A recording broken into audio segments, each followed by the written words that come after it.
And welcome back to Sports the NEMO Way, the Steph Curry episode. This episode, it will be Ray, as usual, the guy that left him off his list, and the rest of us have him somewhere on our list. And we also have a guest in this episode. The often mentioned Mark Tyler is in the studio today to talk to us about his infatuation with Steph Curry. If y'all are familiar with Nick Wright and his infatuation with LeBron James, that is Mark Tyler and Steph Curry. So the 6'3", 185-pound point guard that is a he's a three-time champ, two-time MVP, a 7-time All-Star, 7-time All-NBA. After playing 12 years in the league, being drafted 7th overall. And he is not a Hall of Famer because he is a current player with career averages of 24, 4, and 6 on 47% shooting. Now I will kick it to the youngster himself, Drew, who has him 16th overall and 3rd on his point guard list, the highest at 16 of anybody. Well, one of the very few players that I've seen my whole lifetime, unlike most people on my list. Steph will be a future Hall of Famer. There's no doubt about it. He's probably one, if not the greatest shooter of all time. So that's why it's part of the reason why I have him on the list. He should have a Finals MVP, which we'll probably get to discuss later after everyone talks about freaking Andre Iguodala. We all know about him. Steph's basically got all the boxes checked off. 3 titles, 2 MVPs, scoring championship. He's All-NBA when he's healthy. I know he's not healthy all the time, but most of the time he is. So, yeah, that's what I've got for my opening statement on Steph. All right. Well, thank you, Drew. Well, that will kick us over to Wade, who has him 17th overall, so 1 behind Drew, and also 3rd on his point guard list. So, Wade, what you got for Steph Curry? Drew kind of stole some of what I was going to say. Really, besides being a dominant two-way player, he has everything we always talk about. He has championships. He was the best player on one of those teams, which is one of the main things we always talk about. He has MVPs. He has great career averages. His totals are good. Obviously, he's a current player, so they will increase and be better. And then you throw in the fact that he's the greatest shooter of all time. I don't really think it's debatable. He is the greatest shooter of all time. He holds mostly all the three-point records, with the exception of a couple. I tried to look up all of his NBA records, thinking he'd have a handful, and I counted over 80 NBA records are held by Steph Curry, which is pretty insane. And as far as matching up against other point guards, obviously you got the big dogs at the top with Magic and Isaiah and Oscar, but I think he has a lot more than he's accomplished a lot more than the other guys that we have on our list. Fair enough. All right, so that'll kick us to today's guest, Mr. Mark. You have him also 17 overall, but 2nd on the point guard list, which would be the highest overall of a point guard. So what do you have to say, just your opening statement for Steph Curry? As far as Steph, there's not much left to say after Drew and Ray. Not much left to say after Drew and Wade, but I will throw this in, that he has changed the game of basketball. The game of basketball is fundamentally changed because of Steph Curry. Now, I'm not saying this necessarily changed for the better, but he's good at it. Other people who go 0 for 27 on a game, they're not as good as Steph. So Steph has fundamentally changed the game in addition to everything that Drew and Wade said. I say one little thing to that. I will say he changed it because I know when all this started blowing up with him and Clay, all the kids said, "Oh, I'm Steph Curry. I'm gonna back up to the half-court line and shoot a 3." Well, that was that big controversy with Mark Jackson when Mark Jackson said that Steph Curry was bad for the development of young players because everybody wants to jack up threes instead of becoming a good basketball player. And then Steph took offense to it, and it became this big old thing. In this case, your age is beneficial because you are the age group of people that started to I was like 5th, 6th grade when he started to change the way. Yeah, healthy, and they started winning their championships. And it's your age group that changed the way they started, playing at a younger age because of Steph. Right. All right. So that'll kick us to Uncle Doug, who has him. What did you say? 22. 22-3. Yeah. 22-3. So Uncle Doug, what you got your opening statement for Steph? Well, the guys have pretty much covered it pretty well. But one thing I do want to point out, he was the first unanimous MVP. So that's pretty special. His averages are up there, 20th, 39th, 48th in steals. His totals are coming up, as one of the guys mentioned. Obviously still playing, so those are going up. Watching Steph play he's just fun. And you can tell that he's enjoying the game. I love to watch him play, the way he smiles all the time and has a good time. And I know some of the young kids decided to jack him up from way out. But the other thing that Steph brought to the young kids is working on your ball handling. Because how many kids now do the 2 balls, 2 hands, that drill that he did all the time? I see all kinds of kids doing that. And again, that's because of Steph. He was so popular, they all wanted to be able to do that. So maybe jacking up all the long shots wasn't the best thing, but the ball handling was. So I think Steph's been good for the game, and he's definitely fun to watch. All right. Well, then that comes to me, who has him 39th overall and 9th on his point guard list. So quite a ways down the list from the rest of these guys. I do think, it is hard to add to what has been said to the 5 guys in front of me. He does have, all the accolades and all the things you guys have already talked about. So I don't know that there's a ton left for me to say. The one thing that did stand out, you talk about how much fun he is to watch, and he's smiling all the time. We had another episode not that long ago where smiling was a negative thing, and we talked about how smiling was something that was viewed as a negative for Dwight Howard. So an interesting we use Magic in the argument that day of why wasn't it a negative for Magic if it is for Dwight. But there's another guy that you're right. He smiles and dances and does all that stuff, and it's considered fun and not a negative, and he doesn't take things seriously. That's really the only thing I wanted to add in my opening statement. But now we have to kick things over to Ray, who has left Steph Curry off his list completely. So obviously he's not on his point guard list either. So I'm very interested, as long with most of the people here, to hear what Ray has to say about Steph Curry. All right, I guess it's my time to stir the hornet's nest, per se, here. I'm going ahead to go through the 5 finals appearances and rattle off some stats. And then, I don't know, maybe I'll just ramble on for a little bit and see what happens. First finals appearance, I compared him to Andre Iguodala.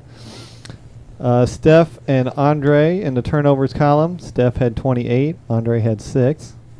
Points, Steph beats him out by at least 58.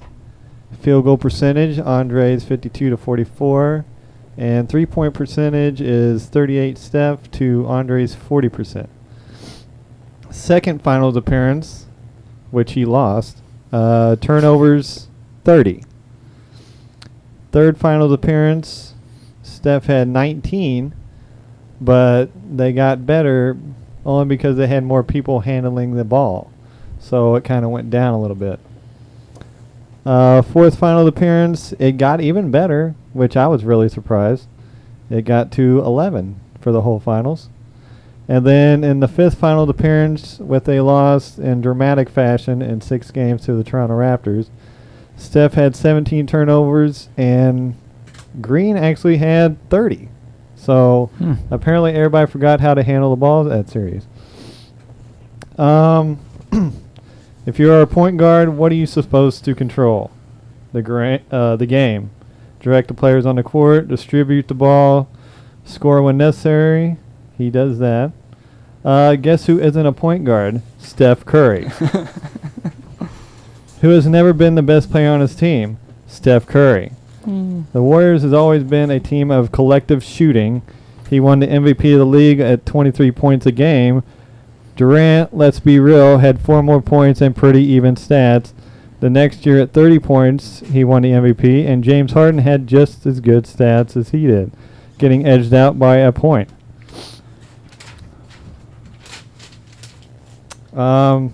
Then Durant comes around, and it really shows that Curry still isn't the best player on the team, as Durant racks up the 2 Finals MVP, as Curry couldn't even edge out Andre Iguodala in his first Finals appearance.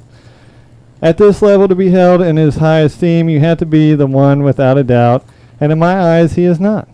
Now, don't get me wrong, he is a great shooter and a good player, but he is not top 10 point guard, especially when he isn't a point guard. If he isn't a point guard, then what position is he? The only position he fits in is shooting guard. Now, who would I take off to put him in my number 10? It was Joe Dumars. But I couldn't do that to Joe because at least Joe won a Finals MVP and didn't get beat out by a subpar player on the team. He beat out the best player on his team to win that.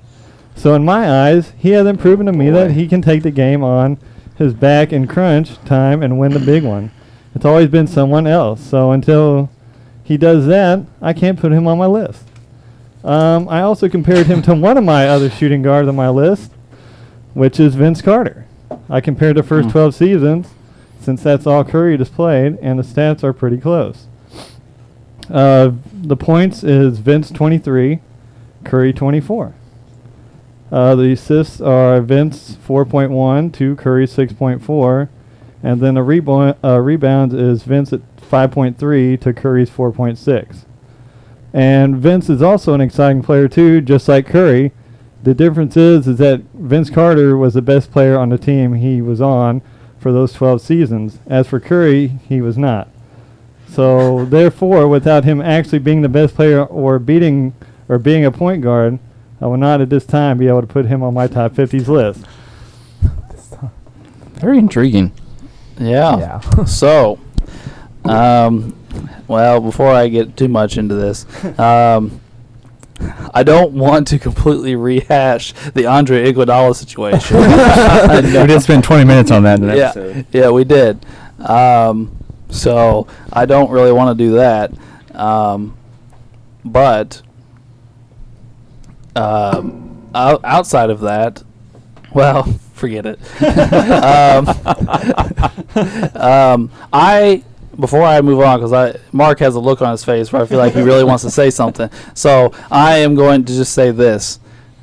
I've had similar thoughts over the years that Curry is almost impossible to compare to other point guards because he doesn't really play point guard. He's just short, so they say he's the point guard. Really, Draymond Green is the point guard for the Golden State Warriors. So I do find it sometimes hard to put Steph up against other point guards because he's not trying to do the same things. It is an easier apples-to-apples comparison against shooting guards a lot of times. But anyway, Mark, do you have a response to what Ray had to say? Well, that's disbelief. Actually, we're not supposed to go into the Andre Iguodala thing, right? I'm not saying. I just don't want it to become like another Okay. 20-minute conversation. He should have been Finals MVP in 15. I agree. Yeah. Andre I agree Iguodala with you. held LeBron James to 35 points a game. He did, but we did at the very end of that big long conversation. He also held LeBron to 39% shooting when he's like a career 54% shooter. So I guess there was more merit to it than we originally gave credit because we were all bagging on it really, really hard at the beginning. Kyrie was hurt, wasn't he? So was Kevin Love. Yeah, so so LeBron was had to just shoot all choking, game. Yeah, that's probably why part of the reason why. He had to Yeah. shoot all game long unless Yeah. he wanted Kevin Matthew Love was Dellavedova to shoot the ball. But see, they didn't have Timothy Kevin Love in that Mozgov. first Finals. Or Kyrie, yeah, that's what we Yeah. just said, yeah. But anyway, responding to, I think Steph Curry is more like a Jerry West type player that's almost difficult to put a position on because later in his career, he played point guard. Yeah. But most of his career, he was a shooting guard. Mm-hmm. And I agree with you. Steph is he's not a true point guard. Green is the point guard. Steph, for me, for all practical purposes, Golden State plays with two shooting guards, Steph and Clay. But Steph was a unanimous MVP, even though I don't doubt that there are a few other players that could have been unanimous MVPs. Go ahead. I agree. I think the unanimous stuff has become popular over the last couple of years because, like, the Baseball Hall of Fame had their first unanimous Hall of Fame member and all that stuff. It was Rivera, right? Mariano Rivera. I believe so. Yeah. And it was like, seriously, Babe Ruth and Willie Mays and Hank Aaron weren't unanimous Hall of Famers. Like, I think we got really infatuated with the unanimous thing, and we're like, I'm like, there's countless guys where I'm like, like Wilt wasn't unanimous Hall of Famer when he went 50 and 25 or whatever he did that year. Like, he wasn't a unanimous MVP. Yeah, I said Hall of Fame. Yeah, like, there's crazy things. You know what I'm saying? Like, Babe Ruth not everybody voted for Babe Ruth to get into the Hall. Not everybody voted for Willie Mays to get in the Hall. I think the year before Rivera was unanimous, or like maybe 2 years, the great King Griffey was up for the Hall of Fame and wasn't unanimous. But neither was Derek Jeter. But the goddamn closer is unanimous.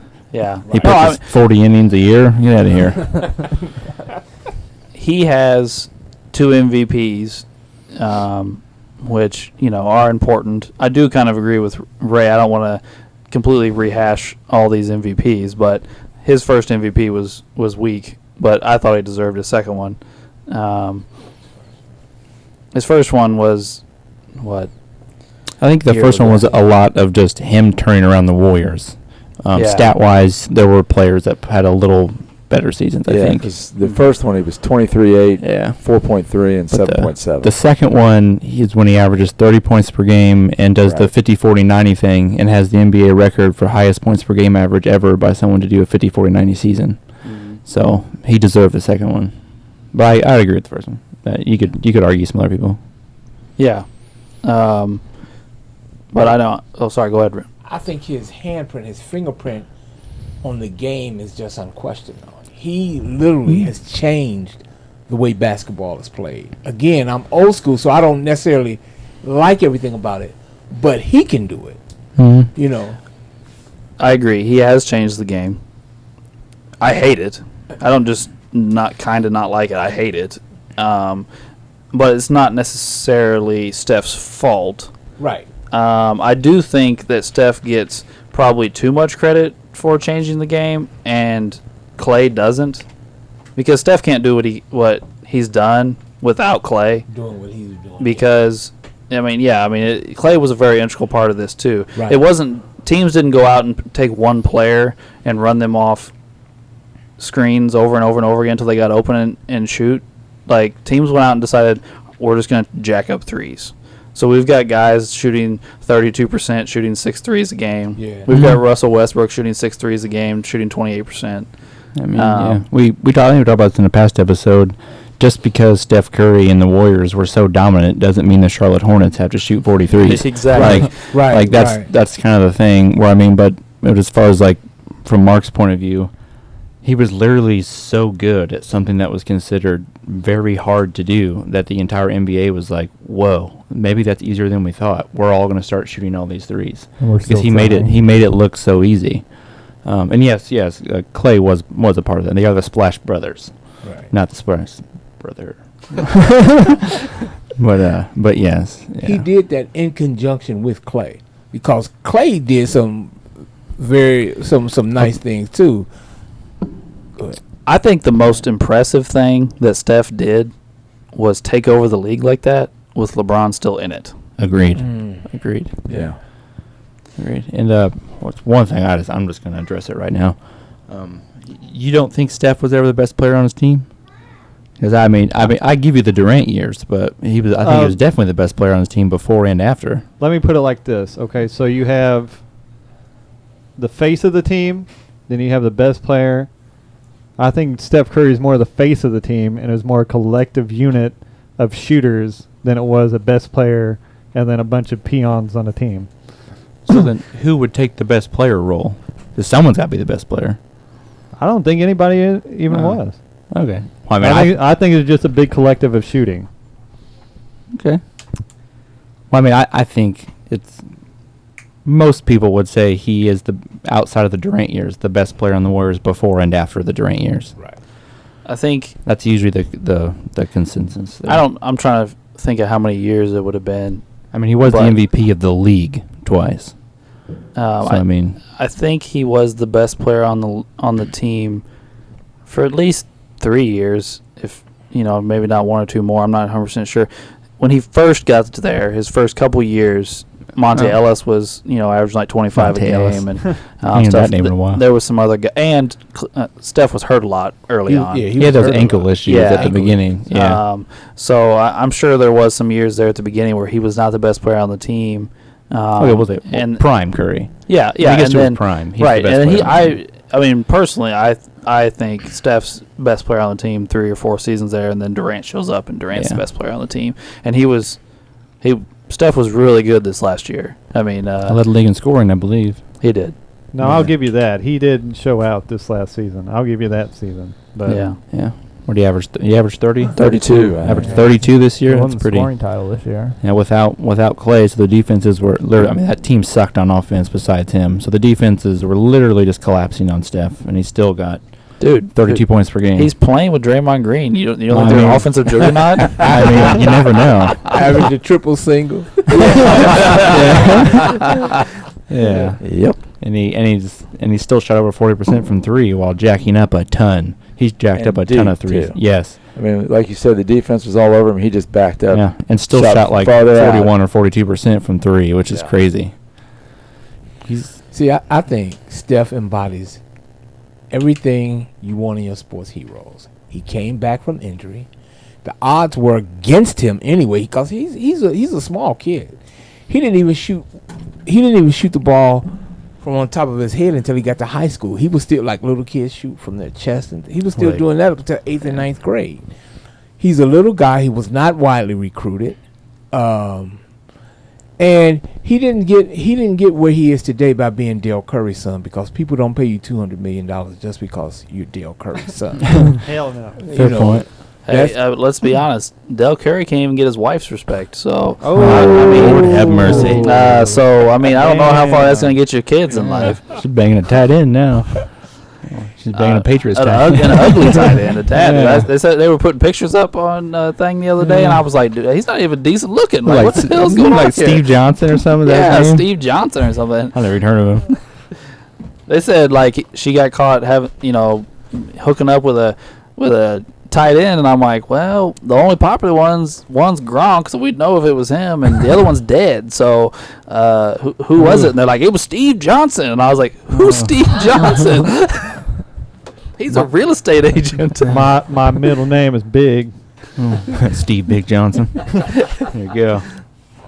Lord. Well, that was a sidetrack for the ages. Sorry. It just came out at the wrong time for our podcast episode. That it just came out that that all that was going down. I'm sure Steph and Seth are really, really happy. This is front page news. Yeah. Well, it's not a lot of sports going on right now. So it literally, like, you got baseball, and that's about it going on right now. So it Yeah. literally is. The NFL will be here in a couple weeks. Yeah, we're getting there. Thank God. Whew. Anyway, I think we interrupted you, Mark. You can finish your. So I think Steph has had more when it comes to point guards. Magic is first. He's unquestioned. But Except for Biggie. Except for Biggie. Yeah. Biggie struggles. But when we talk about point guards after Magic, you got Oscar Robertson, Isaiah, Stockton, Kid. Peyton, Nash. I think Curry has made more of an impact than you could maybe arguably Isaiah, but I think he's made more of an impact than the rest of those guys. So let me ask you this. This is a question for everybody, not just Mark. Why Magic in front of Curry? Oh, Magic, I think, is the greatest leader in the history of basketball. If I put leaders in sports, Magic's name right up there. People forget Kareem wasn't getting out of the West before Magic came.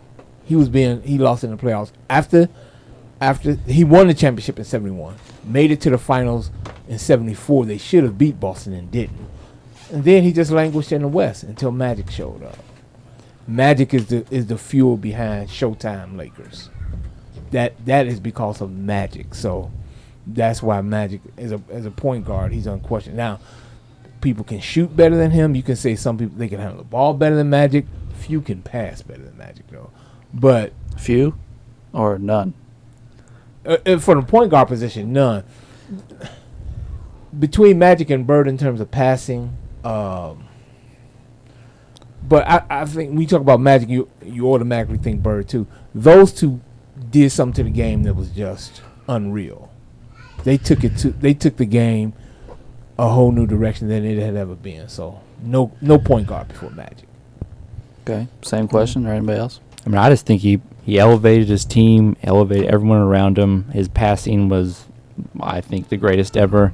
And just his overall versatility beyond that, being able to come in and play center to win a championship, and have one of the greatest games ever in finals history. I mean, he was a phenomenal rebounder, could score when he had to. Probably could have scored a lot more if he wanted to be completely honest. And just, versatility and just being the greatest passer and distributor in the history of the NBA. Okay, Laker fans? Oh, yeah. I mean, when it comes to passing and assists, there's nobody like Magic. And we just had the discussion earlier about the smiling. Nobody ever accused Magic of not caring. Yeah. I mean, he smiled all the time, and he was happy, but, boy, don't cross him. Right. I mean, he wanted to win more than anything. And I loved watching Magic play. I loved watching him play from the time he was at Michigan State all the way through. Well, the whole time Magic was with the Lakers, he just was always getting them close to winning or winning the whole time. I mean, I don't really remember a time where they missed the playoffs unless there was like a big injury or something. They were always Western Conference Finals in the championship, winning or losing, and he was just right there. Obviously, I think he's the best passer of all time. I mean, he did lead them. I have this right in my mind. Even after the Jabbar and all that stuff, he leads like Vlade Divac and some other people to the finals when they lose to Jordan. Yeah. So I mean, he in a whole new crew, probably a less talented Was crew. He Kareem carried there all the when way. they played Detroit and beat them? Yes. Yeah, he was. Was that old Kareem though? Yeah, That was that was Yeah. old That was old because they Kareem. win and they Yeah. lose, and then they play Michael again. And Yeah, but I think an argument could be made for Magic as the best player of all time. I have Michael as the best. There's but definitely an argument for it. I think there's an argument for Magic as the best player of all time. well, I mean, he's extremely high on everyone's list. I think he's my Oh, yeah. third. I think I have him Yeah, at 3. I have him at 3. I had him at 3 too. I think I do, too. Ray, where you have Magic? What's the list say? Oh, you have him Ray has him at 3. 3. Okay. Yeah. So 3 is a pretty I think we all popular spot yeah. for Magic. Yeah. Where you have him, Mark? I was looking at that. I have Magic at. I have Magic at 4. 4. Yeah. That's where he's at Uncle Doug's. It looks like he's 3, 3, 3, 4, 4. Yeah, So I think 4 I is the have him at 4. lowest he's rated. Yeah. So I mean, obviously we all have mad respect for Magic. Outside of Michael, that might be the most That's an impressive argument. That Yeah. group So- of positioning. Well, Yeah. you also have to remember that Magic's career was cut short. Yeah. Yeah. That's true. Yeah. I mean, he That's right. left the NBA years before he probably. I mean, his numbers. I mean, no telling what the Lakers might have done after. I mean, obviously the talent was different, but the Lakers have a knack for finding talent. Retooling. You know, They seem to and, retool. Jerry uh, West was still at the helm in those That's days. They right. would have found some talent. They wouldn't have left Magic out there by himself. Hey, and like a couple years after, like 2-3 years after Magic left, Cedric Sabalas got MVP votes. I just saw that it was a question on Sporkle. Cedric Sabalas for the Lakers got MVP votes because the question was name every Laker that's ever received an MVP vote, and there was somebody in the mid '90s that I was like, who is this person? I don't know any Lakers from the mid '90s. Like I'm guessing Van Exel and Jones and Divac and I all would these say guys. Van Exel. And it was Cedric Sabalas. Sometimes that crazy stuff He had happens. a couple years where he scored a lot, You know, but he was something. He was Magic made his AIDS announcement in '91, but he was a year removed from MVP because he won MVP in 1990. You never know if he stays long enough, he might have early Shaq. when Shaq shows up. I'll say If he Shaq le- showed up and he left after the Olympics because he made the announcement at the Olympics. That's one of the things that pissed Penny That's off. right. And the Olympics was in 96. 96. So, yeah, he would have been there at the 96, 97 season. Right. So, older Magic Older with Magic with with young young Shaq. Shaq. Because Young Magic Shaq. played on the '92 Olympics. Yeah. yeah. Even Yeah. after, I mean, he came back to play and Yeah. played pretty well. I'm not saying he'd been in the best form, but I think old Magic and young Shaq could. He could still get the ball to Shaq. Yeah. Right. Yeah. Yeah, I And mean, can you imagine that? Passing, I think he'd be Yeah, fine. exactly. And they had Passing's some- not a skill that goes away. Right. Right. You know, you Right. can always pass. And he's- If you put John Stockton on the floor right now, he would still pass. He just couldn't stay in front of anybody or, you know, do anything Right. like that. And the great thing with Magic, he can always pass over people too, because how big he was. That's what he was. Mhm. Yeah, he passed over people. He could So, see I the mean, court. He could being- see the floor. Being 6'8" doesn't go away either. Yeah, you think Shaq wouldn't have loved that? Right. Set up down low, let Magic feed him the ball. Yeah. He'd average 50 points. Not that I have anything against Nick the Quick, but I'm sure that was an upgrade for Shaq if he had the Magic. There were some talented players on those later Yeah. 90 teams with Yeah. Nick and Eddie Jones, like you said, and Mhm. Vlade, and those weren't bad players. That was kind of Byron Scott was there for some of that, wasn't A he? little You bit, mean as a yeah. He didn't coach? stay too long. I'm not He sure. was there in the when- mid 90s when with the Lakers, Scott- wasn't he? I'm not sure when Scott left. Or was it early He 90s? didn't was stay there long when they after. lost to the Bulls, but he was injured.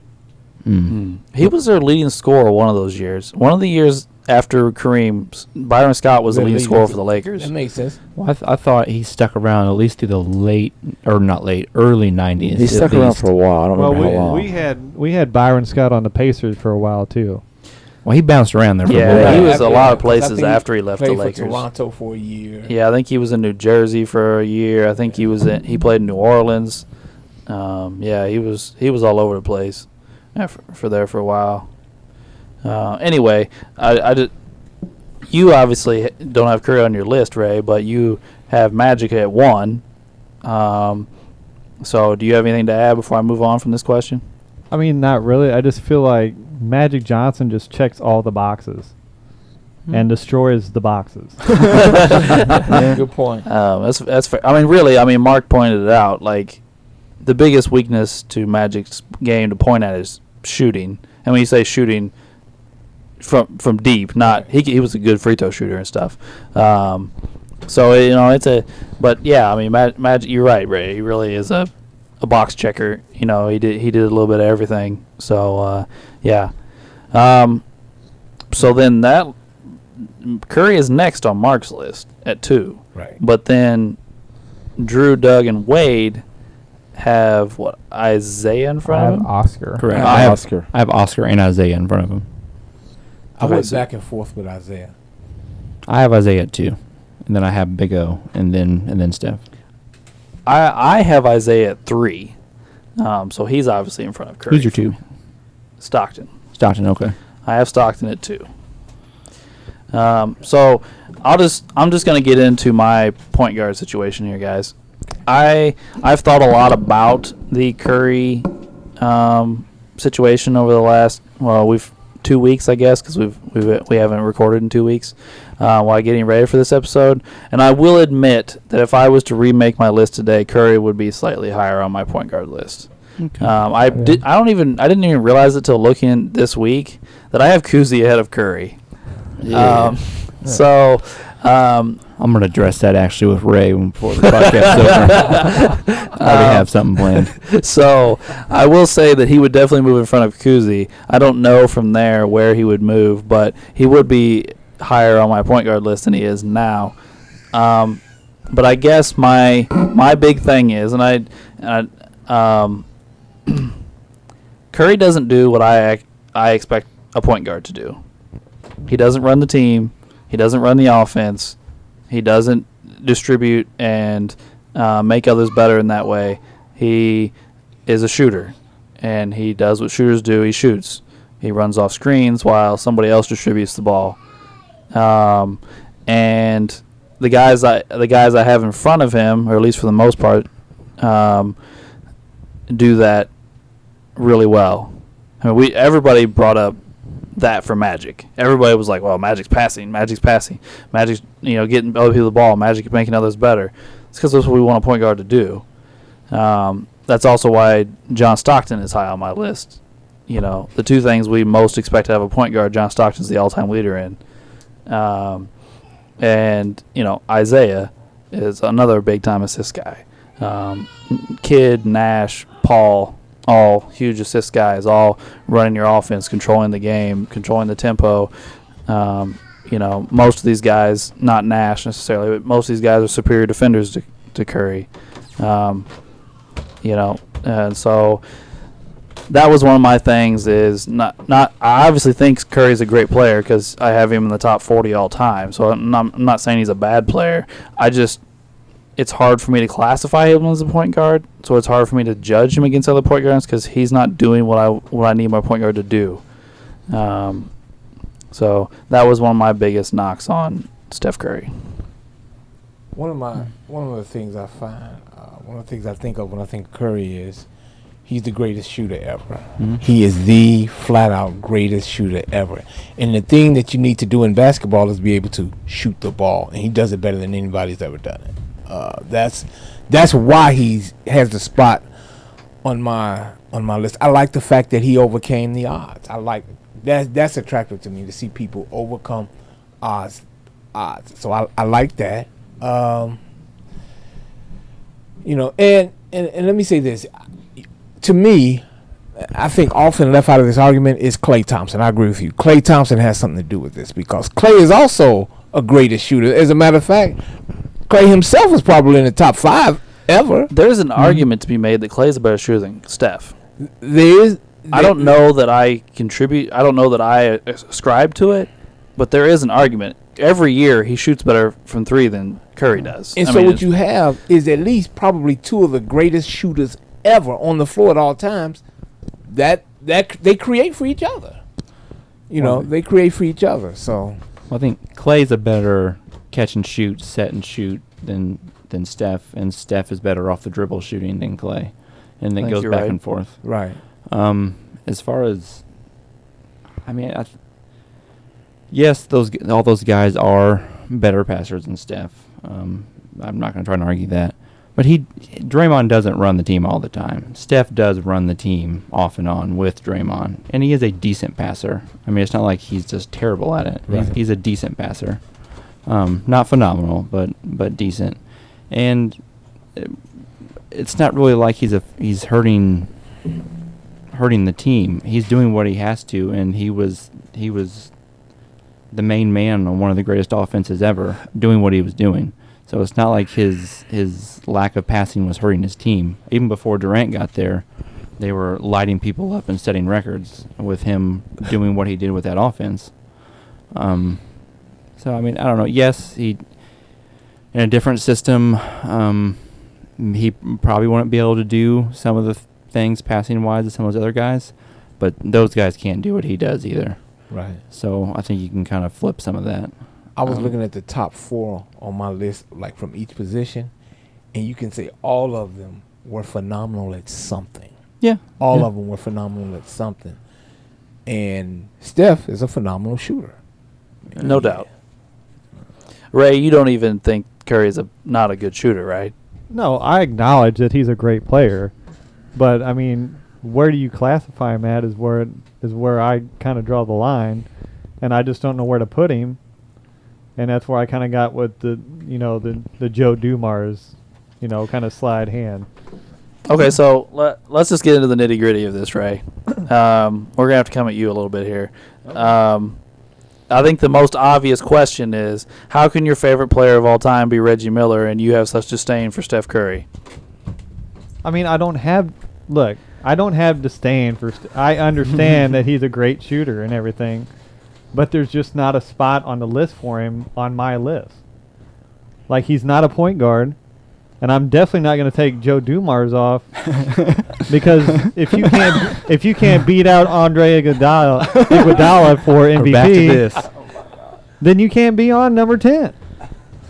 So are you at this time? Are you saying that the one Finals MVP is worth more than 2 regular season MVPs? Yeah, because one of them was kind of iffy, and maybe he got the other one, but I mean, I don't know. I mean, that's still, if you take one away, that's one more than Joe Dumars.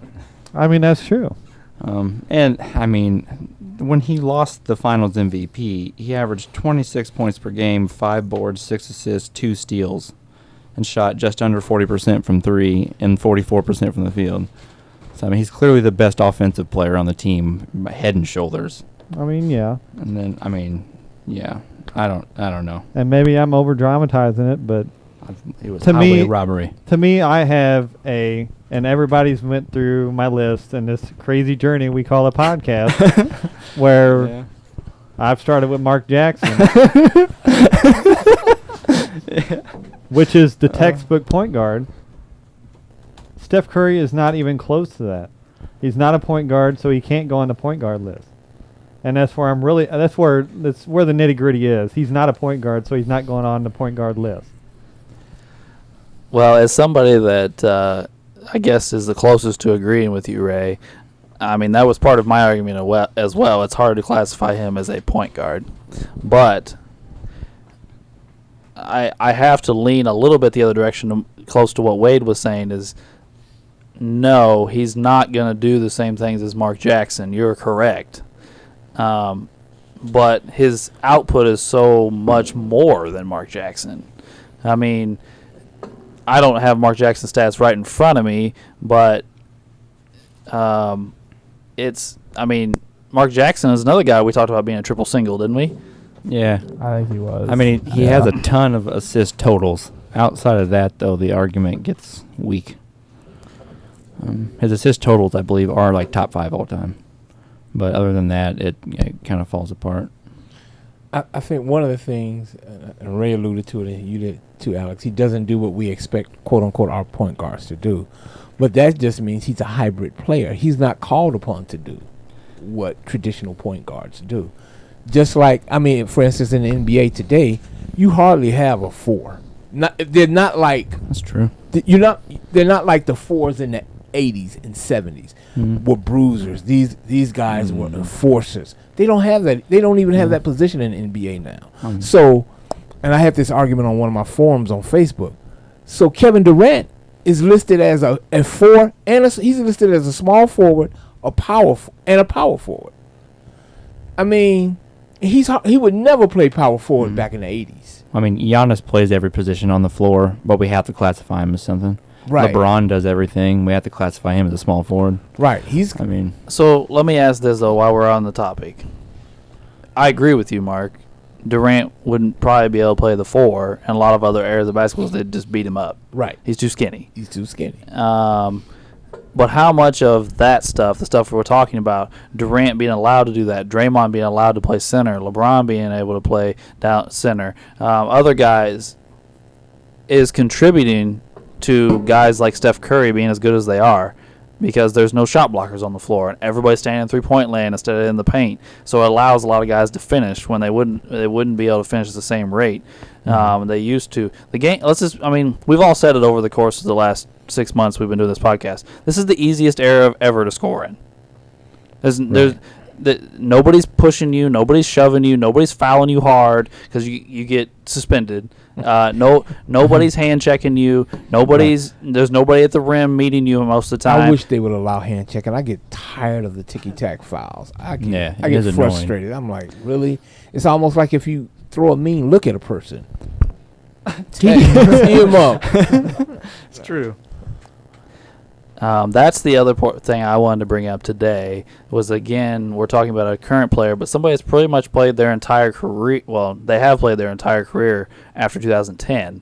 So, they've played their entire career in the pussified NBA.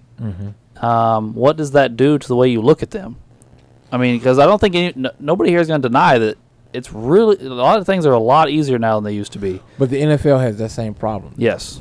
Quarterback position. They're throwing off all these yards. One, they can't touch the receivers, and they can't touch quarterbacks anymore. Well, now in the NFL, I mean, John Elway won MVPs throwing under 4,000 yards and getting like 23 touchdowns. If you do that today, you're going to get cut, and they're going to replace you with Nick Foles.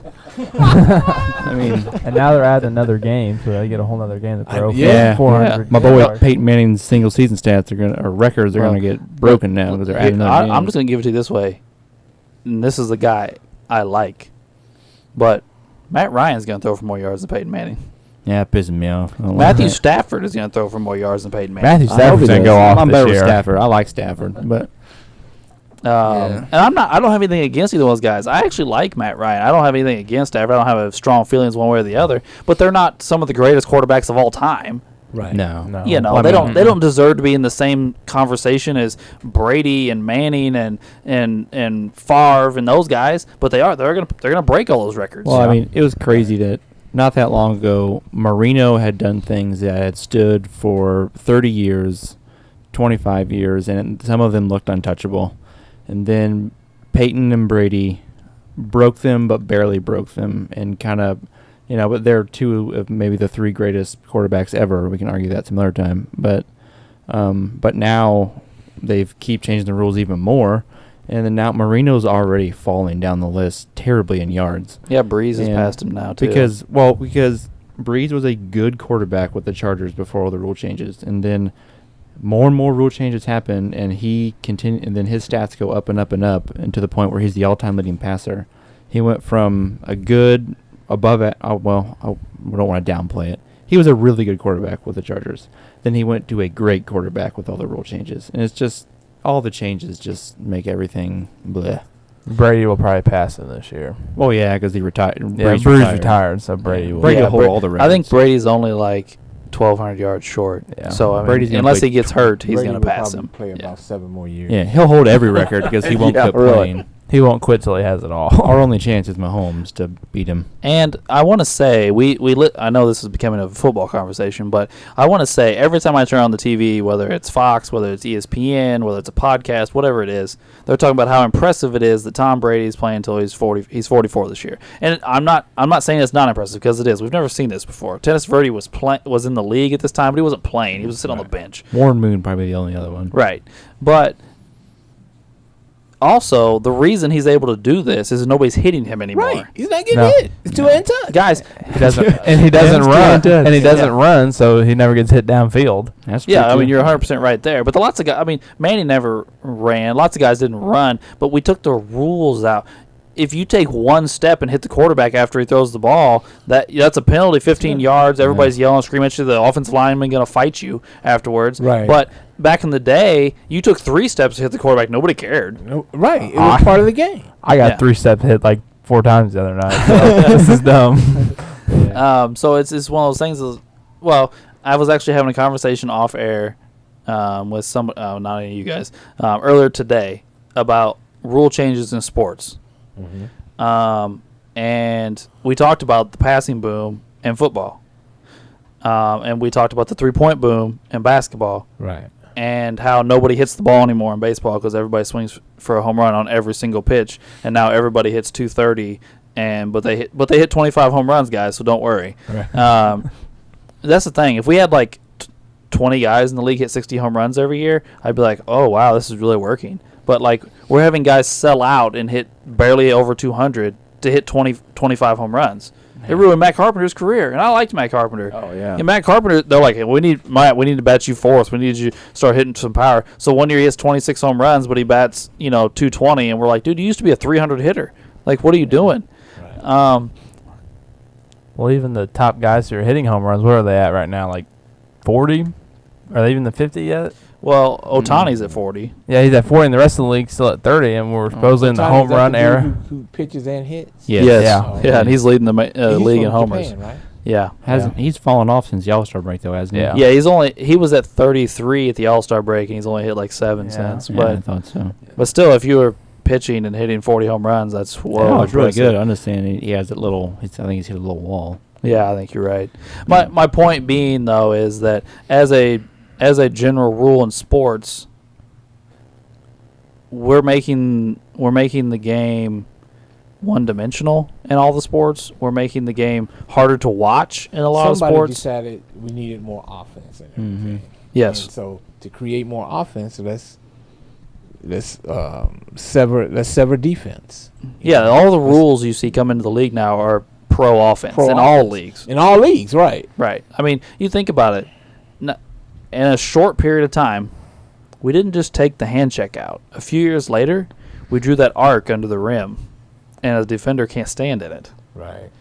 And Defensive 3 seconds was a joke too. defensive 3 seconds. But yes, I agree with you. Defensive 3 seconds is crazy too. But think about that. Just hand checking and the arc under the rim. First off, I can't imagine playing with the arc under the rim. It's a foreign concept to me.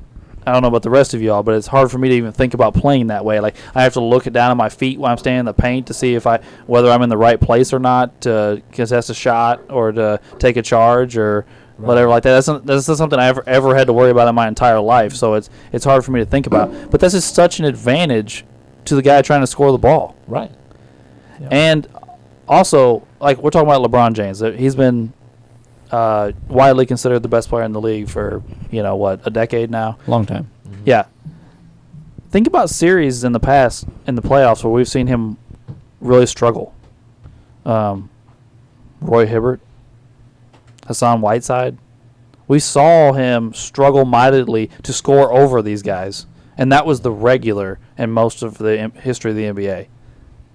And there was, like you said, a 6'9" power forward that was going to, elbow him in the ribs every time he came down there too. And, they were going to make sure you hit the third row of the seats a couple times a game just to let you know they were still there. They've changed it so dramatically. I remember watching a game with LeBron a few years back, and old-ass Brendan Haywood was still in the league. Uh-huh. And he knocked LeBron down. And I didn't think anything about it. Like, even today's NBA, I didn't think anything about it. Right. And they gave him a flagrant. And I was like, oh, my gosh. Yeah. Like, we had a conversation a few episodes back. Kevin McHale clotheslined Kurt Rambis, and he got a regular foul. Regular foul. They didn't kick him out of the game. Yeah. They didn't give him a flagrant. They didn't give him a tee. They said, foul, go to the line. A player, Jeff Rulin, he played for the Washington Bullets. They were before the Wizards. Yeah, I Michael remember Jordan, him. his regular season, came to the bucket because Michael was just going off. Came to the bucket, going to throw down a dunk. Rulin just boom. Pick Michael. They had to scrape Michael off the floor. It was just a regular foul. Yeah. Well, they would get into full-on brawls back then and want to kick people out of the game. Right. They just let them calm down and then put them all back on the floor. Like, yeah. What you call it? Bird was talking about. He to this day he still doesn't like Lambeer. No, he does not. But he said he's talking about Rick Mahorn. He said, "Oh, Rick, just gonna give you a little elbow, let you know he's there. It's all good." But that's how the game was back then, No, Larry's talked about that quite a few times. Like, he talked about guys like Mahorn, and he would name a couple other guys. He's like, yeah, they fouled me really hard. They elbowed me a few times. They did this, they did that. Lambeer tried to hurt me and get me out of the game. He was dirty. Yeah, Right. he's like, Yeah. he was trying to cheap shot me and hurt me so that I couldn't beat him afterwards. Right. He's like, there's a difference. I could take you a hard basketball foul. Right. But his fouls weren't basketball related. Like, he essentially caught Bird in the air and chokeslammed him, and Right. the time the Bird rolled over and punched him, that's what he did. He's like, oh, watch this, boom, and then he acts like he's dumbfounded that Bird got pissed off. Rolled over and popped him like 3 times. Yeah. The only time you see a dumber look on his face is after Parrish beat him to the floor. Yeah. Yeah. And I'm pretty sure he was concussed after that. Like, the dumb phased look on his face afterwards is classic. The Chief just whooped my ass. And granted, Steph has never seen defense like that. Right. He that's not. I mean, you'd get suspended for some of the fouls. Oh, you get kicked out of the league for some of that. Right. Nowadays. And Steph has never seen that. Not that that's Steph's fault. That's just how the game is. But to Steph's credit, Steph gets a lot of his points long before he ever reaches the paint. You're right, but let's talk about this for a second. If I'm able to put my hands on you, and I'm able to be physical with you, the first thing that goes is your jump shot. It's the first thing that goes. You lose your legs, then you can't shoot your jump shot no more consistently. I'm not saying you can't physically shoot it, Right. but I'm saying your jump shot becomes inconsistent. You're good. Especially somebody small like in stature like Steph, and who has a significant injury history. That's the argument going the other direction. Is we've talked in depth for episode after episode after episode about how the guys in the early 50s, 60s can't play in other eras. There's guys that wouldn't be very good in other eras and play now, and Steph Curry falls into that category. I was about to bring that up. So you saying that Steph would not be as effective back in the 80s or 70s? That's exactly what I'm saying. I don't know. I can accept. Well, Steph, because of his ability to shoot the three, I think he would open up the floor even in the 80s. Because I was looking at the Lakers Celtics, like one of the finals. I was like, man, what's the different spacing? Nobody was out around You're hanging out 100%. around the 3-point. You think about the Celtics, okay? And they're like, oh, we have the greatest shooter of all time, Larry Bird. Larry shot 2 a game. Right. Two. They shot threes because they had to. It was a bailout or something. There was no offense that centered around a 3-point shot. Right. Danny Ainge shot 1.5 a game. And these are 2 of the best shooters in the league. They could shoot. Dennis Johnson could shoot a lick, and he's the point guard.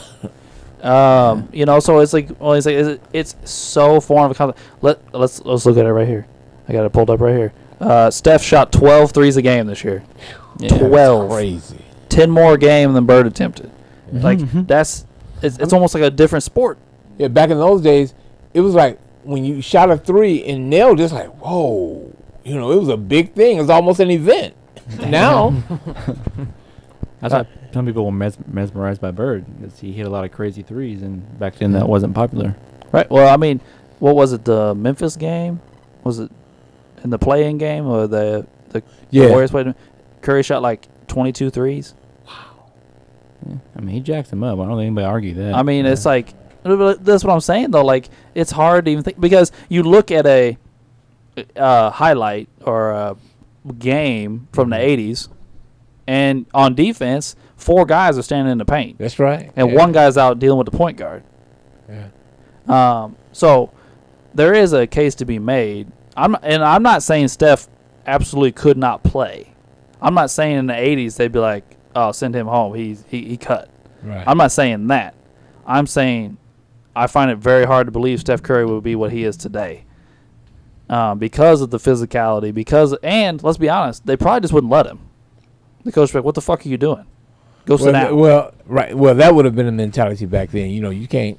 I mean, Steph has the green light to pull up from 40 feet and just shoot it. That didn't exist back then. Not even the best shooters had that type of green light. But I want to play the what if game real quick, because we do this every episode. Our favorite game. Yes. Okay. I mean, it's up on the screen over there. The Marvel's What If is up on the screen over there. But what if you switch Steph Curry and Dame teams, and they were drafted to the other teams? What do their careers look like now? Because Dame and Steph Curry's career numbers are super, super similar. I looked before the podcast because I wanted to know, and it's like their points per game are both at 24 or something. Their assists and rebounds are similar. Curry shoots a little bit better, but not a ton. Well, the quick answer is Golden State would still be Golden State because you have Clay. In other words, it would have been Dame and Clay instead of Steph and Clay. But now Steph would still get it. I think Steph would still get his numbers with Portland. He just wouldn't have those championships. Mm-hmm. Because Dame would have them. I don't know if Dame gets the first one, to be honest. The first championship or MVP? Ooh, MVP either. I don't know about MVP. Yeah. MVP. I don't know. That first I'd like to championship. see what his numbers were that year with Portland. That's a good question. Now, Dame had some good Portland shooters around him a few of those years. He had, early on, he had Matthews and Batum and Aldridge. Yeah. I mean, it's not like Dame been playing with scrubs. No, he had some good players. Right. I mean, for most of his prime there, because he's played with C.J. McCollum as his second best player, and C.J. McCollum's never made an All-Star game. I mean, I think the main difference is they are very similar players, but I just think Steph Curry's better. Damian Lillard shot over 40% from 3 once. Steph Curry's done it for like 10 years in a row. But is that because of Klay Thompson? Probably helps, but I mean, because nobody in the league's leaving Klay. Did Klay play this last year? I would say he's No, the he last does. 2 years 40%. without him. I mean, Dame is my number 10 point guard. Oh, he made your list. He made my list. Yeah, I have mad respect for Dame. I like Dame. I really do. Dame's one of my favorite players in the NBA to watch. I think he's clutch. He is clutch. I think he has a lot of heart. Yeah, Dame is my 10th best point guard. I mean, Dame's a beast for sure. But So I mean, what- his career 3-point percentage is like on par with like Vince Carter. I mean, it's not. Vince Carter's might even be better. I mean, he's not the 3-point threat that Steph Curry is. I don't think. I don't know that the Warriors would be the Warriors without Steph. Is Dame going to let Draymond do the things that he does? I mean, I like Damian, but he's a different kind of player than what Steph Curry is. I mean, shooting, he still scores, but I just don't know whether he's going to do the things. And is he going to accept Durant the way Curry did? That's the big one, I think. You know, I agree, think yeah. I go with Wade. Mhm. I think Steph is just a notch above. The chemistry wouldn't be the same if Yeah. Lillard was there. Steph really facilitated that KD move. He did. I mean, a lot of superstars would not have taken that well, and he was willing to do what was best for the team. And not saying that Damian wouldn't, but he's just a different kind. yeah, we of just don't know because we've never seen Dame play with a superstar. He's been No. nobody comes to Portland to play, which is a bummer, mind you. I really wish somebody would go up there and play with Dame, but that doesn't seem to happen. I mean, nobody would go to Cleveland to play with LeBron. Nobody goes to Portland to play with him. Nobody goes to Milwaukee to play with Giannis. At this point, they can't even get anybody to go to Dallas to play with Luka. No one wants to play with Zion in New Orleans. Yeah. I mean, if you're not in L.A., New York, Chicago, places like these huge cities, Houston, nobody seems to want to come there anymore. You know, it was totally different in the 70s because nobody repeated in the 70s. No team repeated in the 70s. So the championship was all over the map. You have Portland, you have Washington, D.C., you got Seattle, you got, I think, Boston, New York, and Los Angeles all won in the 70s. But the championship was all over the place, and it wasn't a matter of, well, no one wants to come there. And maybe free agency wasn't as like it is now, too. Yeah. So Well, I think we've covered this in plenty of episodes, I think, but player empowerment has gone too far now.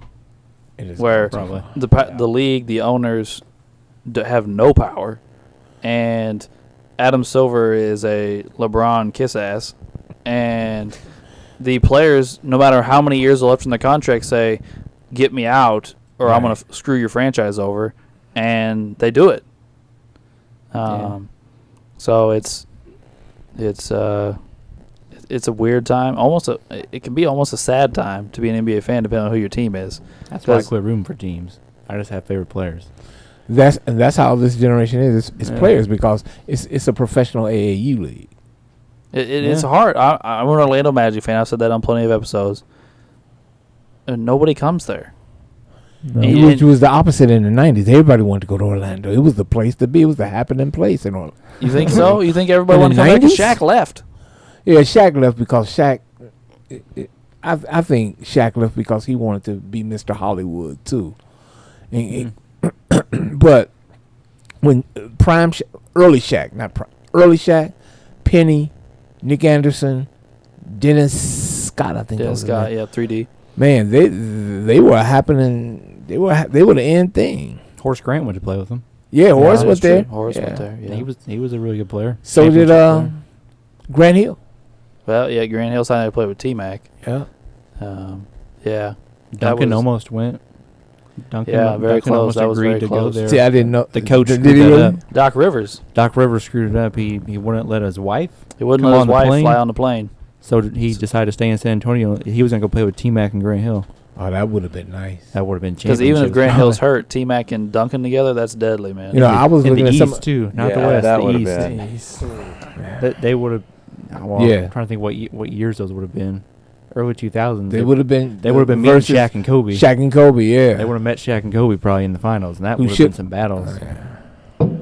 By the way, speaking of Shaq, I just in my research the other day ran across some of Shaq's finals lines. They're nuts. They are insane. Yeah, Like, They an are. average one is like 30 and 15. Yeah. It's like average. 30 Yeah. and 15. He had like a game in the final. He went for 44 and 23 against Dikembe Mutombo in the 76ers series. Not series, but one game. right. Like Dikembe Mutombo, one of the greatest defenders in the history of basketball, who won Defensive Player of the Year that year. And he made one of our lists, too. Yeah, he made a list for Ray. And dude's like, bro, I'm going to make you look like a bitch in Well, this series. the one thing is Dikembe's skinny. Shaq took advantage of that right Yeah. off the bat. Yeah. He said, get out of my way. But as far as Steph Curry, though, I feel we like you probably should talk about him. I feel like you asked a lot and not all your questions got answered. I get your Damian Lillard comparison. It is super close. I just think Steph's just a smidge bit better. And then what Uncle Doug brought up as far as being a leader and chemistry-wise is probably – we don't know. That's probably a good point, too. As far as him transitioning into other eras, one, multiple of us have said in past episodes, the one thing that always translates is shooting. And a couple episodes ago, we all agreed, I think with the exception of Ray, that Jerry West could play in all eras. So I think if Jerry West can play, Steph can play. Steph's actually bigger than Jerry West. I agree with a lot of what you said about them putting his hands on him. That would mess up a lot of the stuff he does. But that doesn't also mean he couldn't alter the way he plays a little bit too. Play, come off more screens, do a little more off ball, play a little more Reggie Miller ball than Steph Curry ball. Getting people open, people have been doing it since the very beginning. I mean, getting yourself open for a jump shot, people have always been able to do it.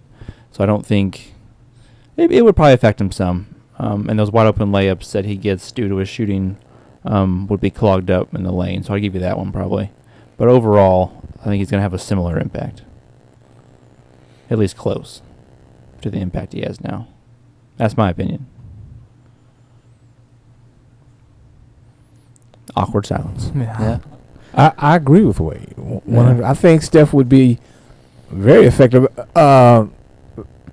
because with those other eras, you say the game is more physical, okay, but like you said, if Jerry West could do what he did, Yeah. Steph could do what he did.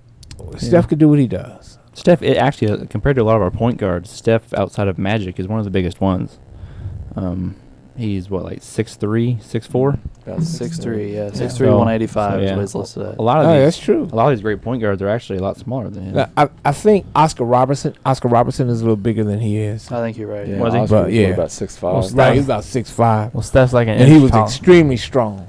Yeah. Say Steph's an inch shorter than me, and I'm like 5 pounds heavier. So Well, Allen Iverson was 6 foot, and he was a shooting guard. Yeah. That's just because he was shooting 30 times a game, so you can't Oh. have him run the offense. don't get weight going on AI. Yeah, Steph- I don't want to do that. Steph Curry shot better from 3 than he did from everywhere. Oof. Now you're going to just make me mad, Ray. I don't wanna do You're that. welcome. But yeah, but like for example, like Stockton's only 6'1", Paul's only 6'1". I know Nash was really tiny. They have Nash at 6'3". I don't buy that, to be honest. Yeah, some of those I- heights. I Yeah, used those to heights, lie about. yeah. I don't buy him being 6'3" whatsoever, actually. But anyway, that's not really the point. He's smaller. And just a lot of those guys are Isaiah Thomas. They have at 6'1", but he was probably below 6 foot. I mean, he's probably the same height as AI, which they list around 6 foot. He was probably about my height, 5'10". I'm not even trying to insult AI there. He was probably our height. I mean, I think you're right. I think Isaiah Thomas and Nash are about the same height as he was. I mean, I've heard that multiple places where Yeah. AI was probably 5'10". Really? because Yeah. I've heard that a lot of people say the 2 greatest players ever under 6 foot were Isaiah and AI. They were under 6 foot. They just didn't Yeah. list them that way. Right. And they were the 2 best under 6 foot players ever. But yeah, so Steph is a little bigger than you think. But yeah, and then since it seems like we're nearing the end, I got to ask Ray a question. The main difference. Hang on. All right. So while you're doing that, I'm going to ask the question here. Well, Wow, I'm kind of spacing out here. So, if I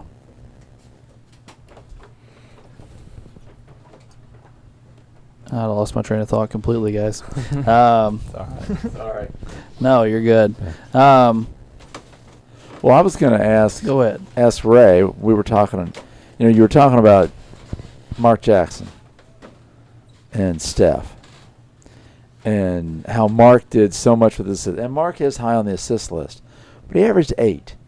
Okay, so 1.5 more assists than Steph, but his points are 9.6 to 24. So we're talking 15 more points for 1.5 assists. And I'm going to say it one more time. Steph Curry is not a point guard. Well, and then we're talking Dumars. I had Dumars here and I lost it. I got to find it again.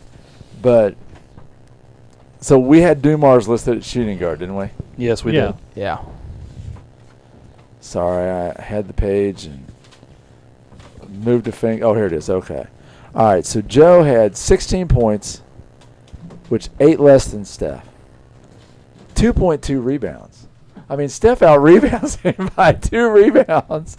No, And you got Dumars had 4.5 assists. now you got a case for Dumars. I'm just being an asshole about the MVP thing. But I mean, I like your honesty, Ray. Yeah, I do too. I just got to give you guys shit every once in a while. But for the realest part is I can't put him on a point guard list because Sure. he's I not understand. a point guard. But you can make a case for Dumars. I'm just giving you shit about the MVP thing. Sure, So- I understand. So you can make a case for Dumars. I just can't put him on a point guard list. Yeah.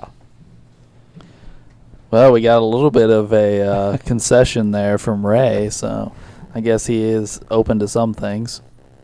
I will say, though, Ray, going back to it from a minute ago, or a few minutes ago, it is hard to wrap your mind around your love for Reggie and the lack of love for Steph. And you also have Ray Allen on your list. Yeah. Um, Well, see, here the thing is, when Steph first came in the league, he couldn't make layups. He couldn't really drive to the basket. He couldn't really make 2-pointers. He couldn't really dunk. And I'm just like, what do we got here? We just got some crazy dude throwing up 3-point shots all over the place. I'm like, are you a gimmick player? What's going on? And then this season, it starts to look better. Like, he finally showed out to where he's supposed to be at. Without anybody on the team, he's starting to be the player he's supposed to be. So, I mean, I can see where you guys are coming from, but besides this season, he hasn't really showed me anything other than he can step aside and here you go. But this season here, I can see where y'all come from. But he did miss the playoffs this year, though. Yeah. Well, if it was a regular one without the play-in, he'd been the 8th seed against Utah Jazz. But I mean, he showed us that he was probably the best player on that team. Oh, he was definitely the best player on the Yeah. team this Yeah. year. That team wasn't very Yeah, good. team was But other terrible. than that, he's always stepped aside or it's been a collection. Well, I mean, the 2 best teams he was on, yes, he was not the best player for. Durant was I think we all agree Durant is a better basketball player than Steph Curry. I agree. And I'm a But Steph Steph Curry was fan. Steph was the Yeah. face of the team, like Ray said earlier. Steph was still the face of the team during that time. He was the leader. Yeah. He was the leader of the team. By the way, did anybody see the Draymond Durant interview? Nope. I did not. I heard about Yeah, I it, heard and that about was enough Was for it me. the one about that it wasn't They their threw- fault? It was management, like Steve Yeah, I was going to Kerr. say, Mark, it pokes holes in some of your theories. Because Mark hates Draymond, and he didn't used to. But he said because his famous quote is, Draymond broke up the band. He did. But in that interview, they both say it was Bob Myers' fault, No. not Draymond's, not What did Bob Durant. Myers do? Again, it's Nothing. It's one of those things. They're kind of like they stuck their nose in it, and they should have let us handle it like grown men. And then they suspended Draymond and made it worse. Okay. Draymond and Durant rekindled their bromance during the Olympics, and now they wanted to go back and act like they were friends again, and act like Draymond wasn't the reason he fucked up the team when he was. So he decided to blame other people. That's what happened. Wait. We agree, bro. Yeah, yeah. I still blame Draymond. Yeah. They can water it down a little bit. They had Yeah. to. I mean, they got to be teammates. They got to coexist. And and the Olympics has become important because if you're the NBA, you're supposed to win every year. It shouldn't be that much pressure on you to win. So, okay, we'll go to Bob Myers. Draymond broke up the band. Well, here's my thing, though. And they kind of alluded to it in the interview as well. Durant was leaving regardless of what happened with Draymond. Well, I'm pretty sure he stated after he left that Draymond was the thing that pushed him over the edge. He said it was a straw that broke the camel's Right. back. He said yeah. it. So you can't just act like I didn't say that. Now let's suppose they would have been able to work through that and went on and won another championship. I don't think KD would have left. Maybe he was getting tired of being criticized for the whole Golden State move. Well, we all know he was tired of it because he couldn't handle it very well. I mean, he was constantly whining and complaining about it in the media, on social media. He was not happy with how he was treated, and which this is draft. why he's KD and Rick Barry is the white KD. He's the earlier white KD. I don't think I've ever heard you say that before, Mark. Well, no, I told you, you all. This podcast changed my mind about Rick Barry. He moved up on my list. So I'm like, yeah, Rick Barry really was good. And I know firsthand because as a kid, I was watching him beat the Chicago Bulls in '75 in the Western Conference Finals. He could put the ball in the basket, but he had his personality. He had some issues. I mean, I lived out in Oakland for a while, and the Oakland people don't like him. The fans there don't like him, and he should be a hero there, but he's not. Rick Barry should have been the guy that Steph Curry passed in popularity. Right. But it wasn't. It wasn't. I mean, the guys guy like down Chris the bench passed Rick Barry in popularity. Wilt kind of had a stint there, did Yeah, he Will did. had a small Will stint did. there. Rick Barry was the only one to get him championships for Steph and all that. Because Wilt was who Steph passed this year to become the franchise all-time leading scorer. Right. Yeah, but anyway. Yeah, where were we going with that? Did you have a question for Ray? Oh, you had a question before I left. Yeah. All right. I feel like we have similar stances on two different guys, and the main difference in our list is I think Bob Cousy's a pile of shit, and you hate Steph Curry. So, I want you to tell me why Bob Cousy is number 2 and Steph Curry didn't make your list, and then as I want to pick your brain a little bit on it, and then I'll tell you why I feel the opposite way.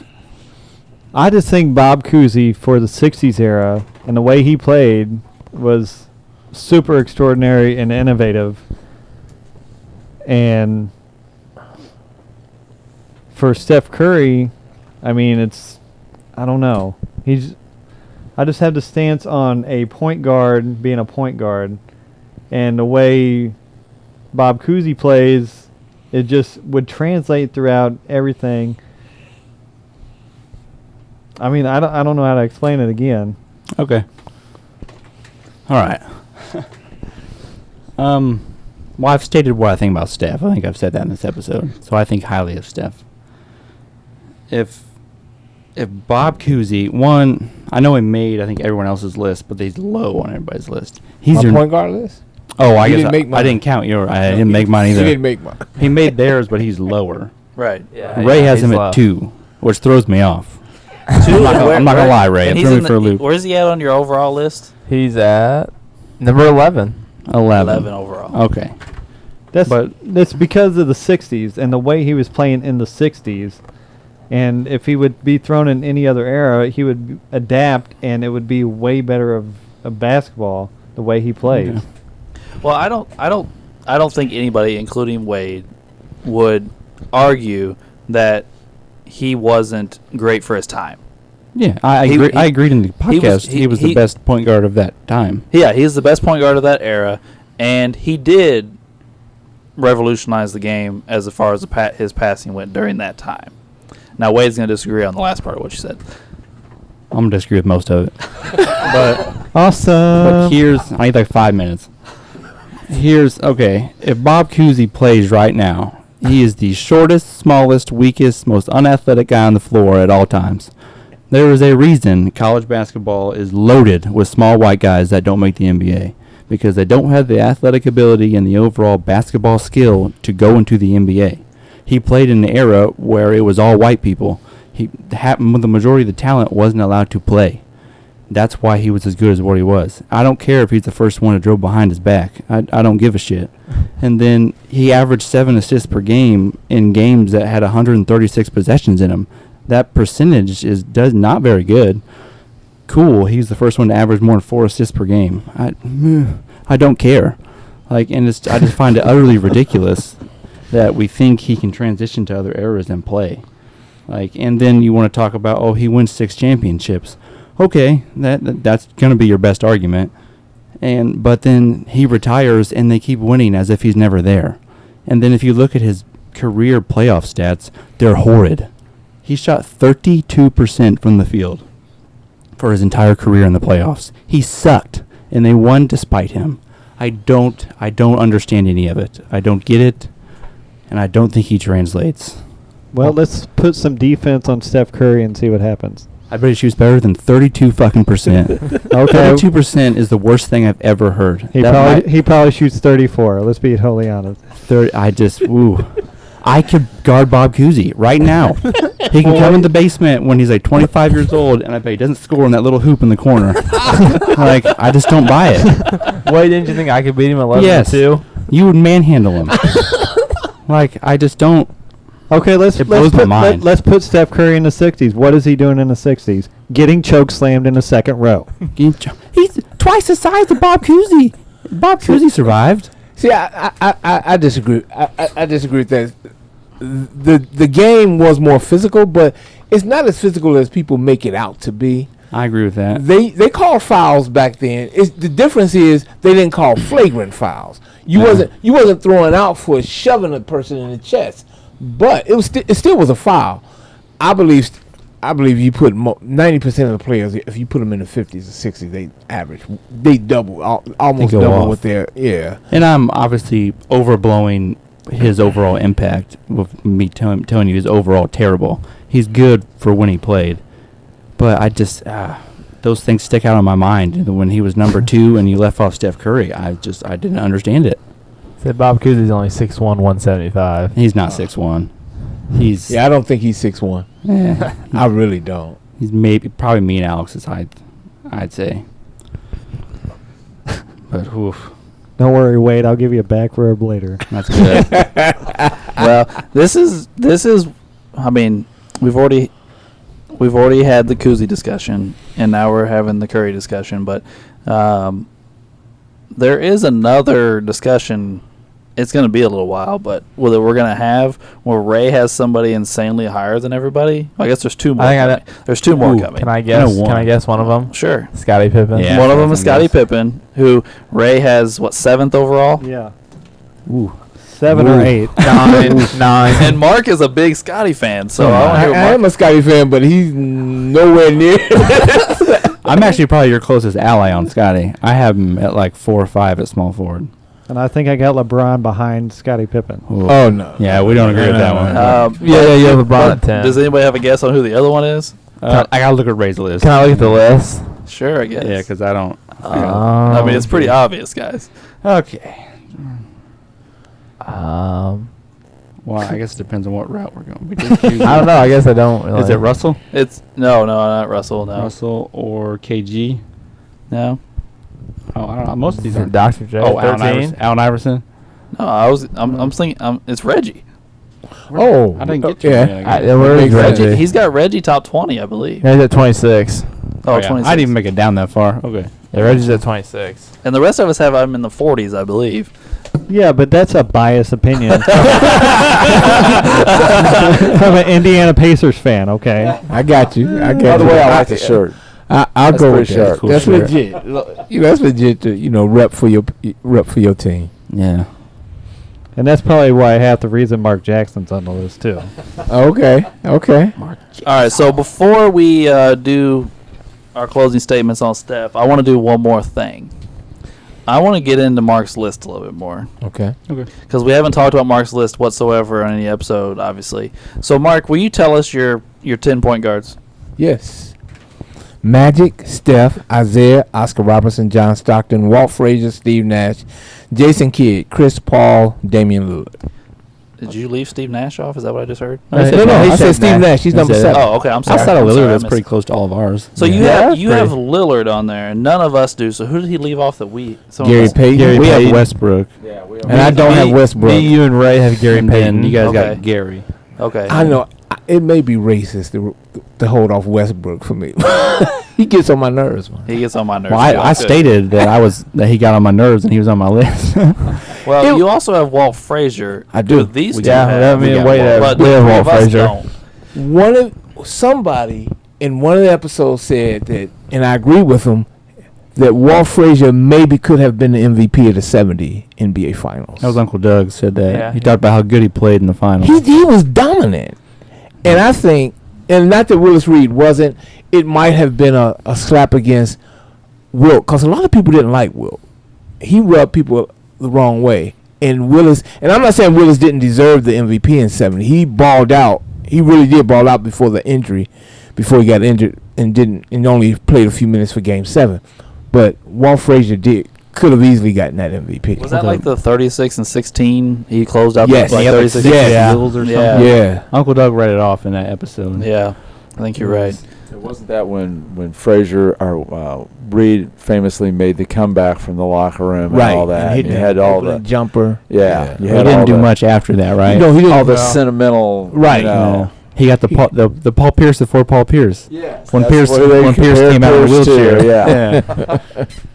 So I'm trying to think who would be the second point guard, like, because you have Frazier and I don't. Okay. You don't have Frazier either, Uncle Doug, right? So two of us, there's another difference between our lists. I'm just trying to figure out who it is. If you have Frazier, who's the other player I have that you don't?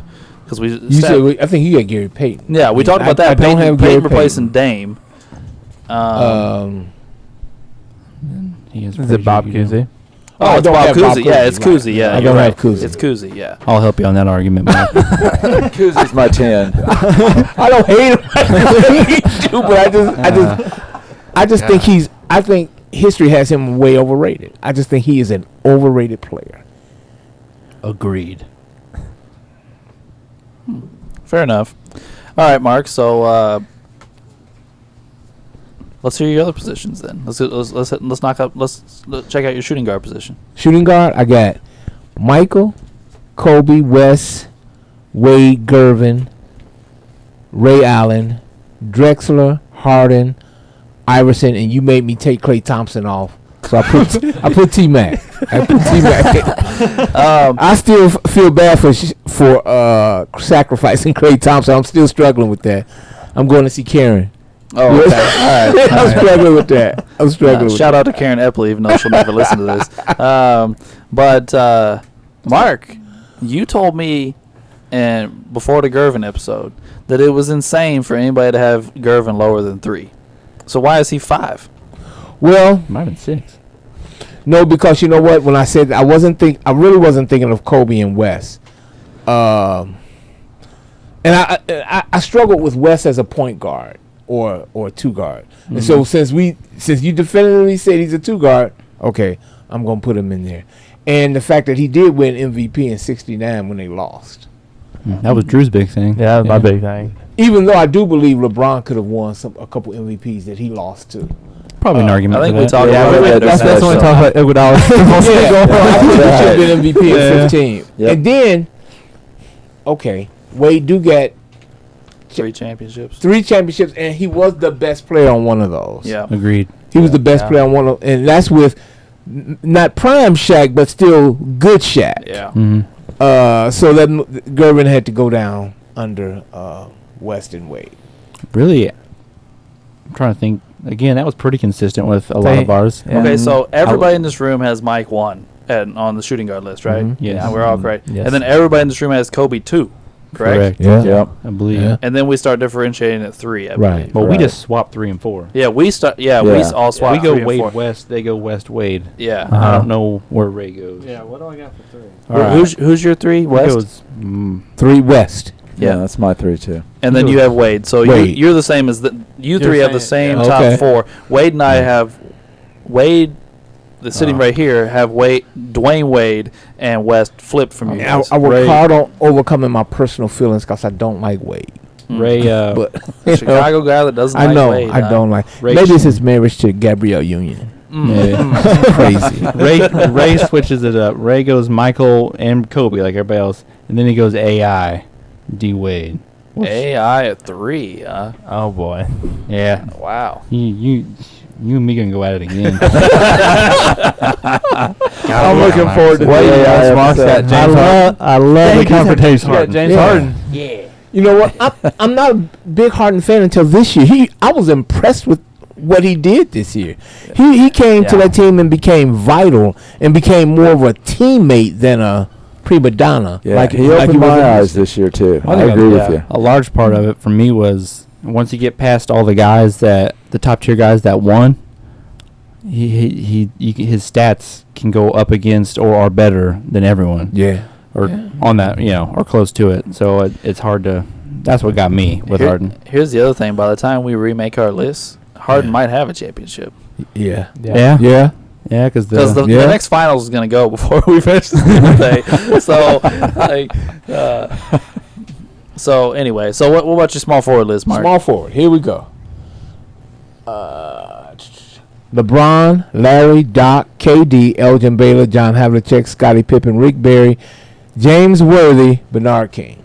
Wait, did you have KD at 3 or 4? I had KD at 4. Me too. Who was 3? Doc. Oh, Dr. J. okay. Yeah, he's a big Doc guy. I love. anyway. I mean, KD's my favorite. Even so though that's- you know what? You got Doc- Bernard King though. I do. Bernard King was a beast, man.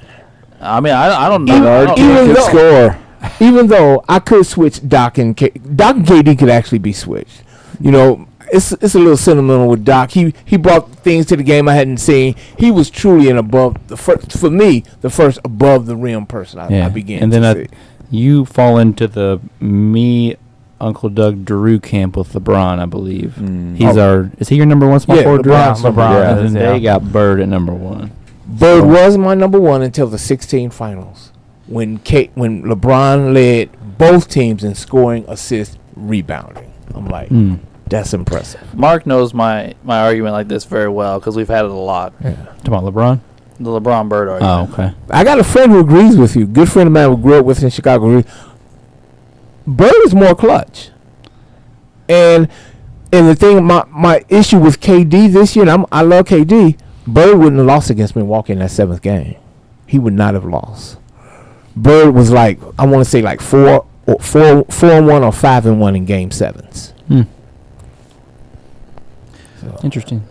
I think our small forward list, from what I remember, what you just said, you may have switched some guys around here and there, but I think you had until your last 2 guys Mhm. Yeah. are Yeah. super similar to the rest Yeah, of all ours. the I think same. the bottom of all of ours fluctuate at small A forward a lot, lot. yeah. Yeah, because Okay. you guys got what, Dantley, And then we got Pierce. and we got Pierce. He Yeah, has I've got- Nolan. And I I've got Dominique. I got Dominique and Paul Arizin. Arizin, Actually, Dominique, I like Dominique. As a matter of fact, I have had this argument, Alex.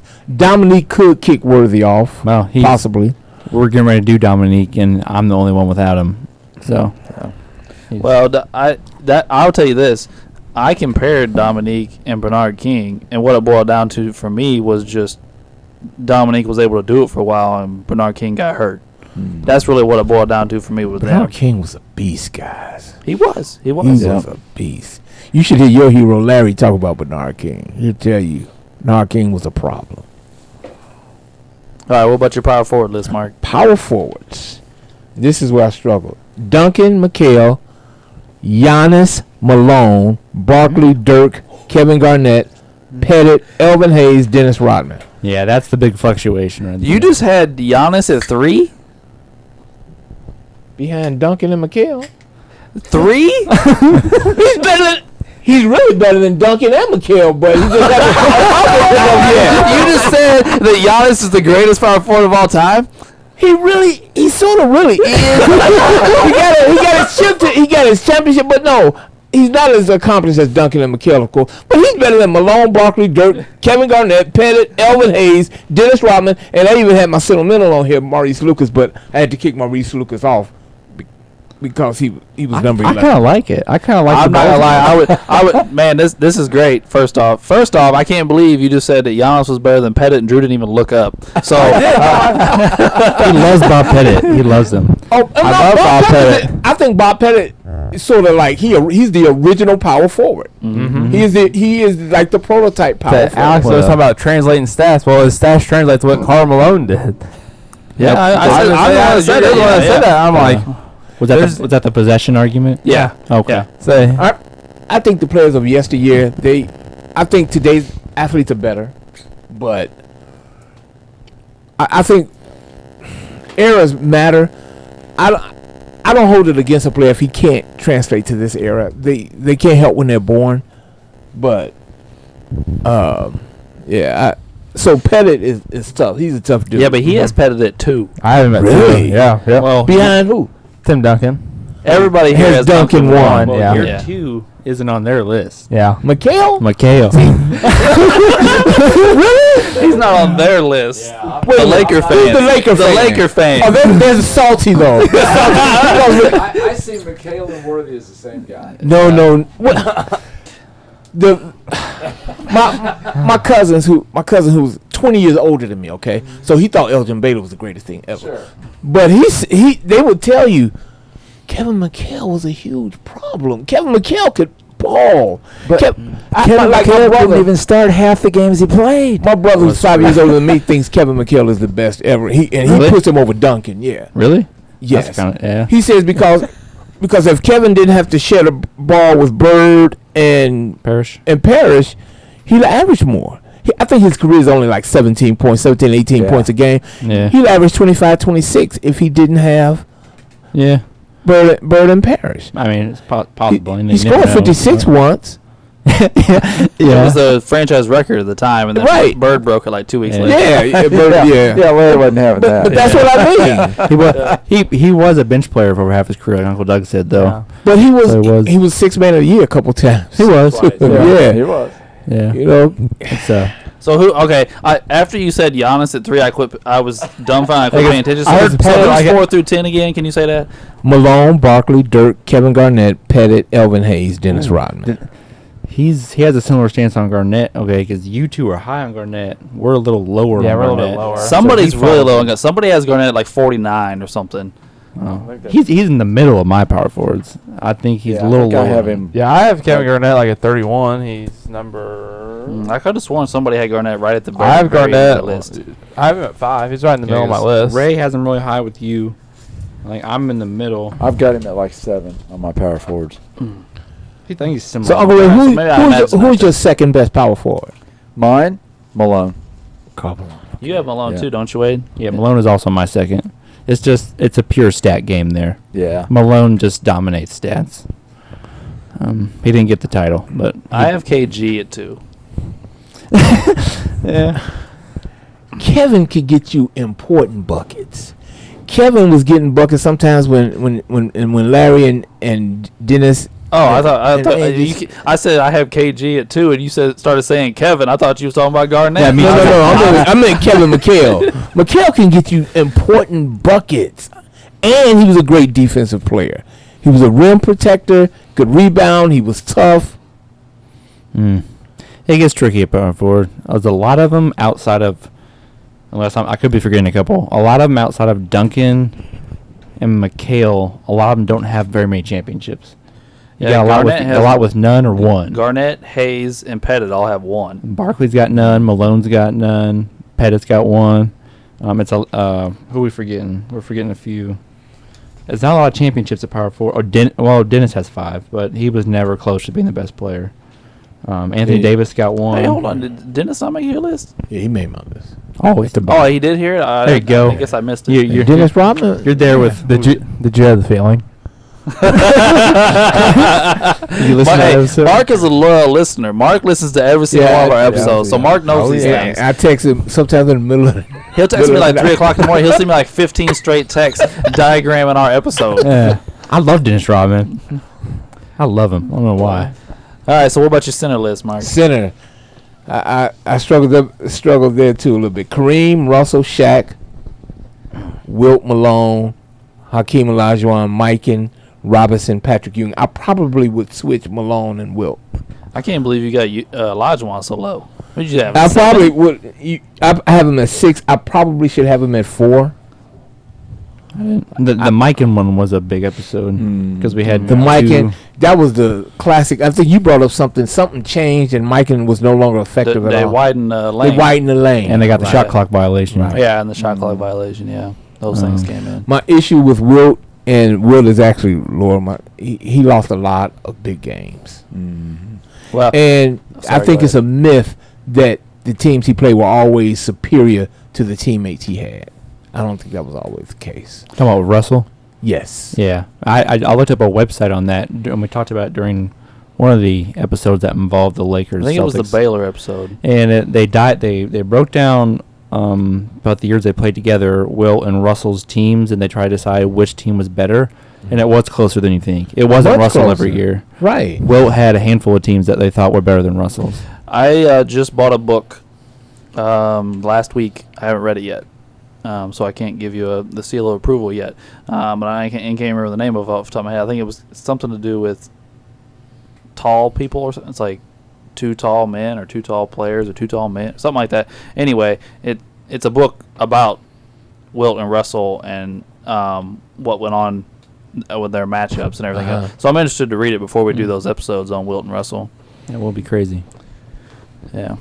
So Mark, your lists aren't too terribly different than ours. Right. Although you've had some very, very strong opinions that I do believe you've had to backtrack on after you had to make your own list. Well, the only one I've backtracked, Rick Barry, I didn't have him at all. I'm like, and I saw Rick Barry play. Rick Barry, to me, does for that era what KD does. Except he wasn't gonna block nobody's shot. Rick Barry wasn't gonna block nobody's shot. And if he needed to rebound, he would. But he could shoot the lights out. He did lead the league in steals a couple times. Did he? He could shoot the lights out. I mean, really shoot. He was a mid-range assassin like KD. Yes. He could shoot. Like I said, I saw him work his magic against the Bulls. Who else? You all probably changed my mind with Chris Paul. I moved him up. My power forwards didn't alter anything. My centers didn't alter. I don't think we've I, talked feel about. like, I don't think we centers. really Oh. talked about centers. We got besides Mike and Mutombo Dwight Howard. Oh, okay. and Dwight. That's yeah. about it. We've only done like 3 Yeah, centers. well, a lot like the first 8 centers on everybody's list made everybody's list. Oh, so okay. Yeah. it's one of those things. They're all way up here. We haven't got to them Yeah. yet because we haven't got to guys that made everybody's list yet. We'll, Yeah. we'll probably first hit like Ewing and Robinson and them first. Right. I think there's some Yeah. pretty low ranked Ewings. I'll be honest, though, the center I struggled with the most was Shaq. Trying to figure out where to put Shaq bugged me for a little bit. That was the bugaboo for me. Because let's be honest, Shaq has some similarities to Wilt as far as Yes. attitude and everything, but Yeah. he won more. He won more. Yeah. Right. So He won more. and like we always say, winning cures all. Yeah. And probably when you get to these guys that we're all talking about, these are elite guys. These are the elite of the elite. So you got to split hairs somewhere. Mm-hmm. Yep. He got robbed of a couple MVPs. Shaq. Regular season It's, MVPs. it's, Shaq? it's actually amazing that Shaq only has one MVP. It's unreal. Yeah. He has I was one. shocked when I saw because he was He said just, Steve Nash took his MVP. Well, he went to the Heat and turned them around that first season and had a really good year, and got them going into the playoffs. And then I think it was the second year they won the title. Kobe only Or has maybe. one. Yeah. I saw something the other day that in like those early King years when they were good with Weber, Peja Stojakovic beat out Shaq and Kobe in MVP voting one year. He was 4th in MVP voting. And about the Kings, though, I do believe that the Western Conference Final was stolen from them in 2002. I don't know how much of that's a debate anymore. I think Tim Donahue pretty much sealed that up. There's a He did. handful of games like He did. that. He They, did. There's the Heat series against the Mavericks where the free throws are unreal in the Heat's favor. There's the Eastern Conference Finals, Iverson against Ray Allen in 01, Yeah. where the Sixers shot like 60 more free throws than the Bucks. Allen Iverson shot more free throws in that game than the whole Bucks team. Yeah, they said Wow. like Glenn Robinson didn't shoot a free throw till like game 4. Like, it's unreal what they What did to happened get with Glenn Iverson to the Robinson's final. career? Did he get injured? He had a knee injury. I Oh, okay. believe. Did that sort of shorten it, ended it? Yeah. Okay. Yeah, well, I mean, that was back when knee injuries, like torn ACLs, were a death sentence. We Right. saw it with Penny. We saw it with Big Yeah. Dog. We saw it with Jamal Mashburn. Okay. Like there was a bunch of guys in that era that were really good, really talented. They tore their ACL, and it was like, That was they're it. done. And Yeah. you're like, now people tear their ACL, and we're like, oh, they'll be great in 9 months. Like it's Some crazy. people run for 2,000 yards 9 months later. Yeah, that's true. Adrian Yeah. Peterson. Yeah. I know, different sport, but probably harder to do. than- I would think Yeah. so, because you're taking so many hits to that knee. Like, oof. Well, I mean, Clay just tore his ACL and then his Achilles, and people still expect him to be a star next year. Yeah. So, I mean, Yeah, I mean, that's something that I've brought up to Mark a couple times. Like, I know they play differently, but that's the exact same thing that happened to Boogie, and Boogie is a shell of himself. Right. He's an absolute. He's not shell. even close. I mean, you'd think you'd still be able to throw the ball to him on the block and let him go to work. He just may Yeah. not be able to run around like he used to. He can't even do that anymore. well, I think it's much harder on someone that size. Yeah, that's true. He's a big Yeah, guy. he's a big He's dude. very big. Yeah. I think they have him listed like 280. I Yeah. mean, He's a not, big dude. not only is he tall, he's very built. Mm-hmm. Yeah. He even lost weight. It's kind of crazy. Yeah. Yeah. All right. So now that we've talked about Mark's list a little bit, do we want to give our closing statements on Closing statement. on old Steph Curry? I'm down. All right. Yep. Drew? Well, I think with all the stuff Steph's done, he's checked about every box. He's best shooter of all time. I know some of you may not think he's a point guard, but in today's NBA, he's considered a point guard just because of the way the NBA's changed. So I think you got to change the way that you put people in their position. I think whoever said he was like kind of a hybrid point guard, shooting guard, I think you got to put that in effect. And I think Steph's one of the best point guards to play the game. That leads us to Wade. I mean, I think we've talked about most of the details and all the stuff he's accomplished and all that, but just to kind of wrap it up, I mean, literally just his shooting alone catapults him above so many other people because it's so phenomenal and so great. And no one else can come close to doing what he does, shooting the basketball. And it makes him such a weapon for an NBA team. It's pretty crazy. All right. Mark. I think when you are the best at what is essential to a sport, and you fundamentally change the way the sport is played, you're special. So that's why I have him at number 2. All right. Uncle Doug. Yeah, I think Steph is just he's amazing. I mean, he's got the titles, he's got MVPs, he's got scoring championships, he's got steal championships. He tries to do things the right way. I really like Steph, and I think he definitely deserves to be up there. All right. For me, I don't fall into the category of you guys. I can't stand Steph. I don't find him fun to watch. I find him infuriating to watch, and I feel like he ruined a game that I love. Lord. So that is very hard, and I kind of cringe when y'all talk about how funny he is to watch. I think he comes across like a cocky prick most of the time. It's actually really hard for me to wrap my head around. I think I know it'll make me sound like an old man, but the whole act like you've been there before comes to mind when I see Steph Curry make a 3 and he dances for 90 feet then forgets to play defense. That is hard for me. And I do really think he and the rest of the Warriors ruined basketball. And hopefully we'll get out of this shithole that we've been in for like 7-8 years. I've bashed on the new basketball from like episode 1, so this is not a surprise that We're just blaming the Warriors. Yeah. You can't give it. You gave him the credit. Everybody here is giving him the credit for changing basketball. I'm saying he did change basketball for the worse. The Warriors that make the rest of the NBA just shoot It's threes. not his fault they all try to copy him. Right, Yeah. that's what I'm saying. Yeah, he did change the game. I don't know if it's for the best, but they did it. They could do it. They could do what they were doing. Yes, they are better at it than everybody. I'm not denying that. They were trying to change their style of play. It just I don't have the love and admiration for this man that the rest of y'all do, is what I'm trying to say. But I do not deny his greatness. That's why he is on my list. I respect that. Yeah. He is how should I put this? Somebody I want to take off my list, but I don't. And I do think the MVPs and the championships, and I'm a guy in past episodes that has pointed out how players have changed roles to help their team win. And he did step aside to let KD be the best player on his team for the betterment of winning championships. So I'm gonna give him the same respect I give those players. So I do think Steph is put his ego aside to win championships, which is a hard thing for superstars to do in any era. So that is some of the reasons I do have Steph on my list, and some of the arguments that I've used against Steph for years are starting to become moot. For a while, I just wouldn't put him on, I wouldn't do it because he hadn't played enough. But now we're almost at 800 games, which is a nice amount of games. Mark anointed him the third greatest point guard after the first championship. And I was like, calm down, Mark, calm down. The dude's played 300 games. Let's chill a minute.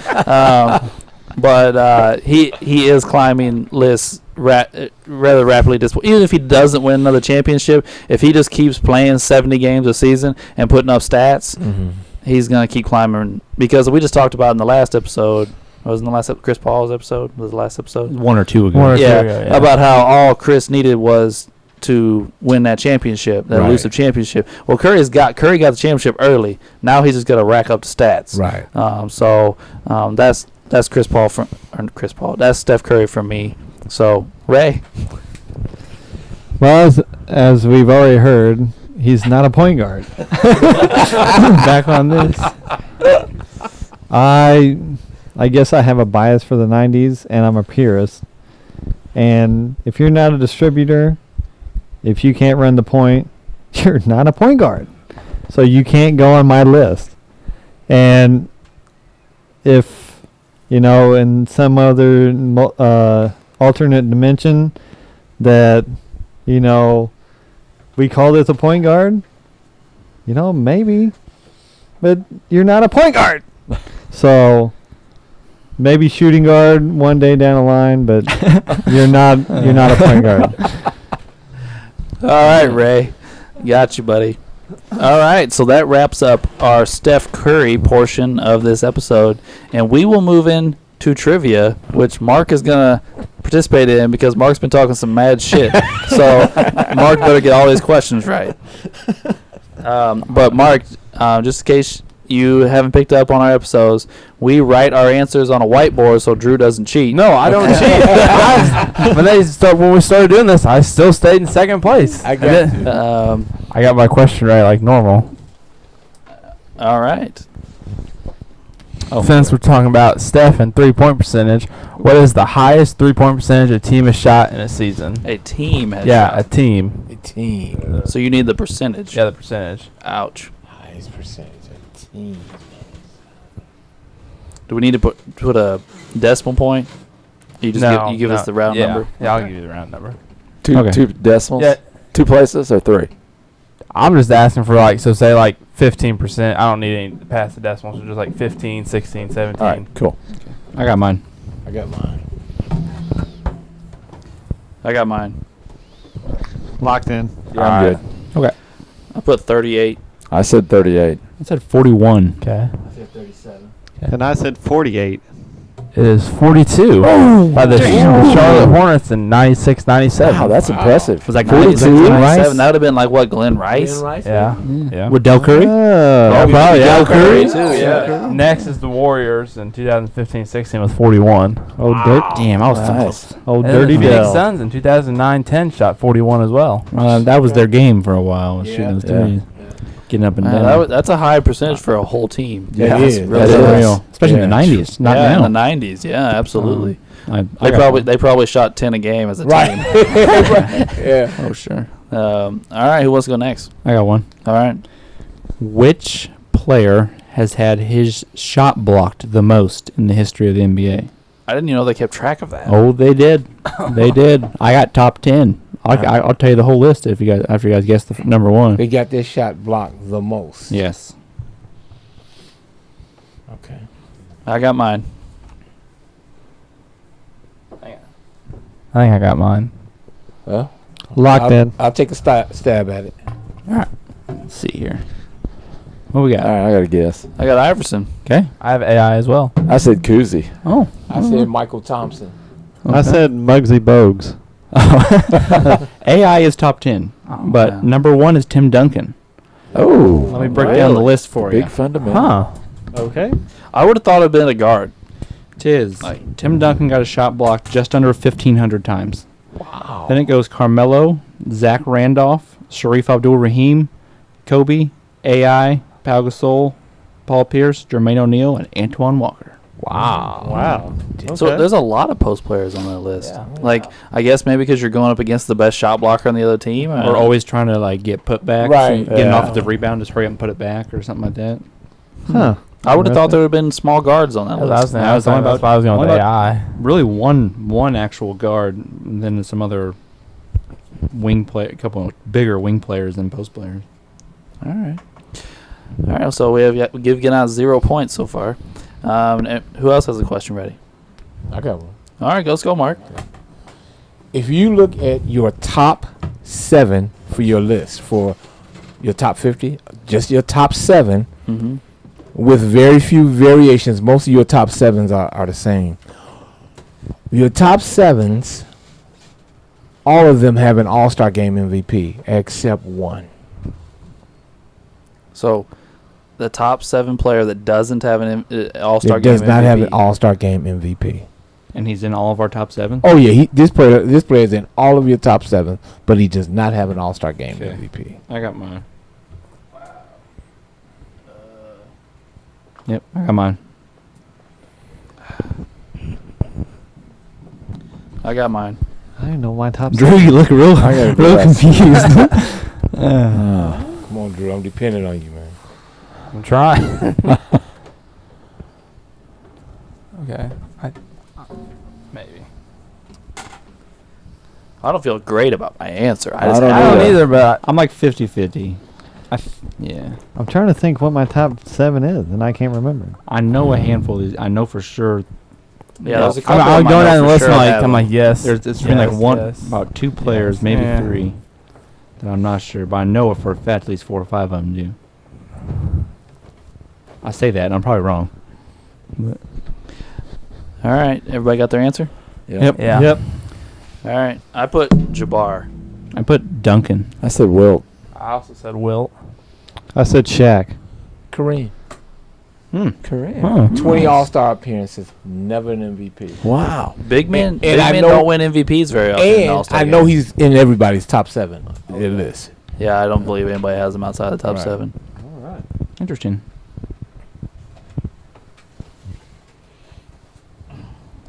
All right, who wants to go next? I got one. Let me throw this one out here. Who is the only player that was a teammate of Larry Bird and Magic Johnson? A teammate of Bird and Magic? Yes. Ooh. Dang. That's a good one, Ray. It can't be anybody really good. It has to be some No. like No. bench player.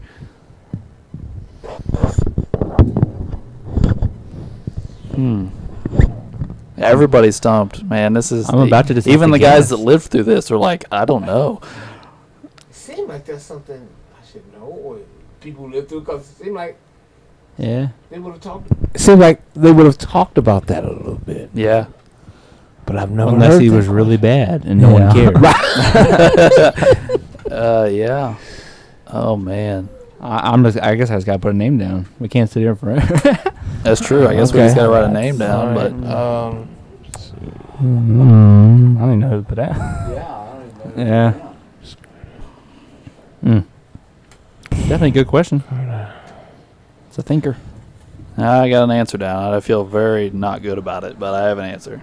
I have an answer, but I don't think it's right. Yeah, Yeah, I'm I'm highly not doubt wrong. it's right. I just wanted to write his name down. That's why I put this guy. Oh God. Everybody ready? Yeah. Yeah. Okay. Cornbread. Cornbread. I said Cornbread Scott. Maxwell. Who'd you say? Scott. So did I. I said Byron Scott. I just said Danny Ainge. I said I forget his first name. He's Chris Carter's brother who played in the NBA, though. Andre Turner. From Memphis State. He played for Memphis State, but I didn't know he was a teammate of Magic and Bird. Wow. Hey, man. He's going to be remembered forever just because of this trivia question. This is true. That's crazy. Go Ray. No answers correct again? Yeah. I got one here. All right, Uncle Doug. Okay. 3-point guards have multiple MVPs. Steph, of course, is one. Who are the other two? We got to get points out of this. I was going to say, this is the easiest one of the night. Yeah, I got it. Okay. Drew, you struggling? No, I got one right away. Shoot. Oh, shoot, I remember it. Never mind. I remember. Okay. That's why he's on my list. All right. We got it? All right. Everybody good? Yep. Yep. Nash and Magic? Nash and Magic. Yeah, Magic and Nash. Who'd you put, Ray? I said Jordan Antetokounmpo. No, it's They're not point guards. Oh, point guards. Yeah, sorry. I'm It's tripping. Magic and Nash. Magic yes. and Nash. All right. Yeah. And So you we- yeah. left one of those guys off your list, right? You left Nash off your list, didn't you? No, we left Paul. Oh, he left Paul. Nash Yeah, is my number bad. 10 on my list. Okay. I So think. we got some Yes. points there. There we go. So all right. That extends my lead on Uncle Doug. I needed that. Yeah. And I think I caught him. We're tied again. Oh, you three are all real close now. Yeah. That was dumb on my I've done some of those. So, I'm like, when I ask those college Wade- questions, Wade I'm like, got that's it. Uncle Doug's alley. I got it. Drew got it. Yeah. Okay. Yeah, special guest got it. Special guest. Write him down. Yeah, Yeah. special guest. Yes. Okay. Um, Who we got left here to ask questions? Just Alex, Just Alex? Okay. Okay. Oh, here we go. Yep. And I'm going to continue my series here of last season stats. Last season, who led the NBA in blocks per game?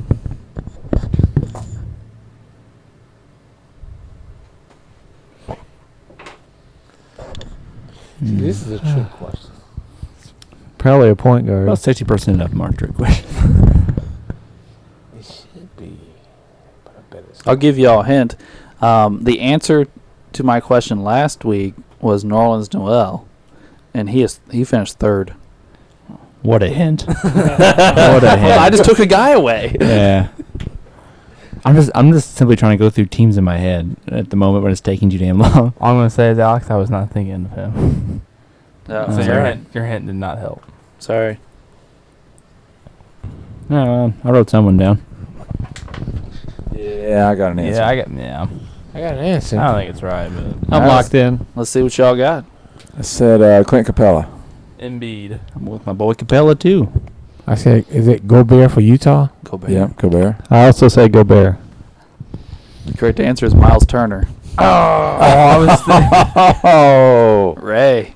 Boy. 3.4 blocks a game. Damn. Wow. He didn't play half the season. Apparently he played enough to he qualify. played enough to qualify. Yeah.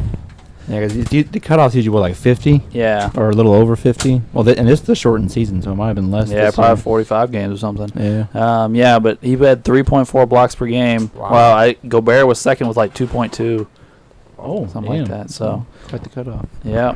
All right. So, how many of those you get right, Mark? I got one. A little bit different when you're on stage, Yeah, huh? okay. Yeah, I got one. Because he makes fun of us every week about how we don't get enough questions right. Well, if you are don't. asked That's the throwback questions. Yeah, Mark does do really well, especially in the 70s. 70s is Mark's time. If we ask questions about the 70s, Mark eats them up. Anyway, so after today's tallies, the scores are as follows. Ray with 17. Alex, Doug, and Drew all with 36. And Wade with 47. So, Special guest with one. yeah, special guest got one. And we didn't have trivia questions last time we had a special guest. Bob. Bob was on an emergency episode, so we didn't have any questions that episode. So, anyway, I want to thank Mark for coming on, be our special guest this week. This was fun. I think, Yeah, I enjoyed it, Mark. Thank you. yeah, I don't think we'd have a problem bringing you back, Mark. And I would thank everybody for their listen to this week's episode, and tune in next week for our Dominique or AI? Dominique Wilkins episode, where everybody will be against Wade. who left Dominique off his list. And Mark says he left Dominique off his list as well, but Mark won't be here next week. So. But I will be defending you by text. There you go. I take it. All right. Well, thanks for tuning in to Sports the NEMO Way.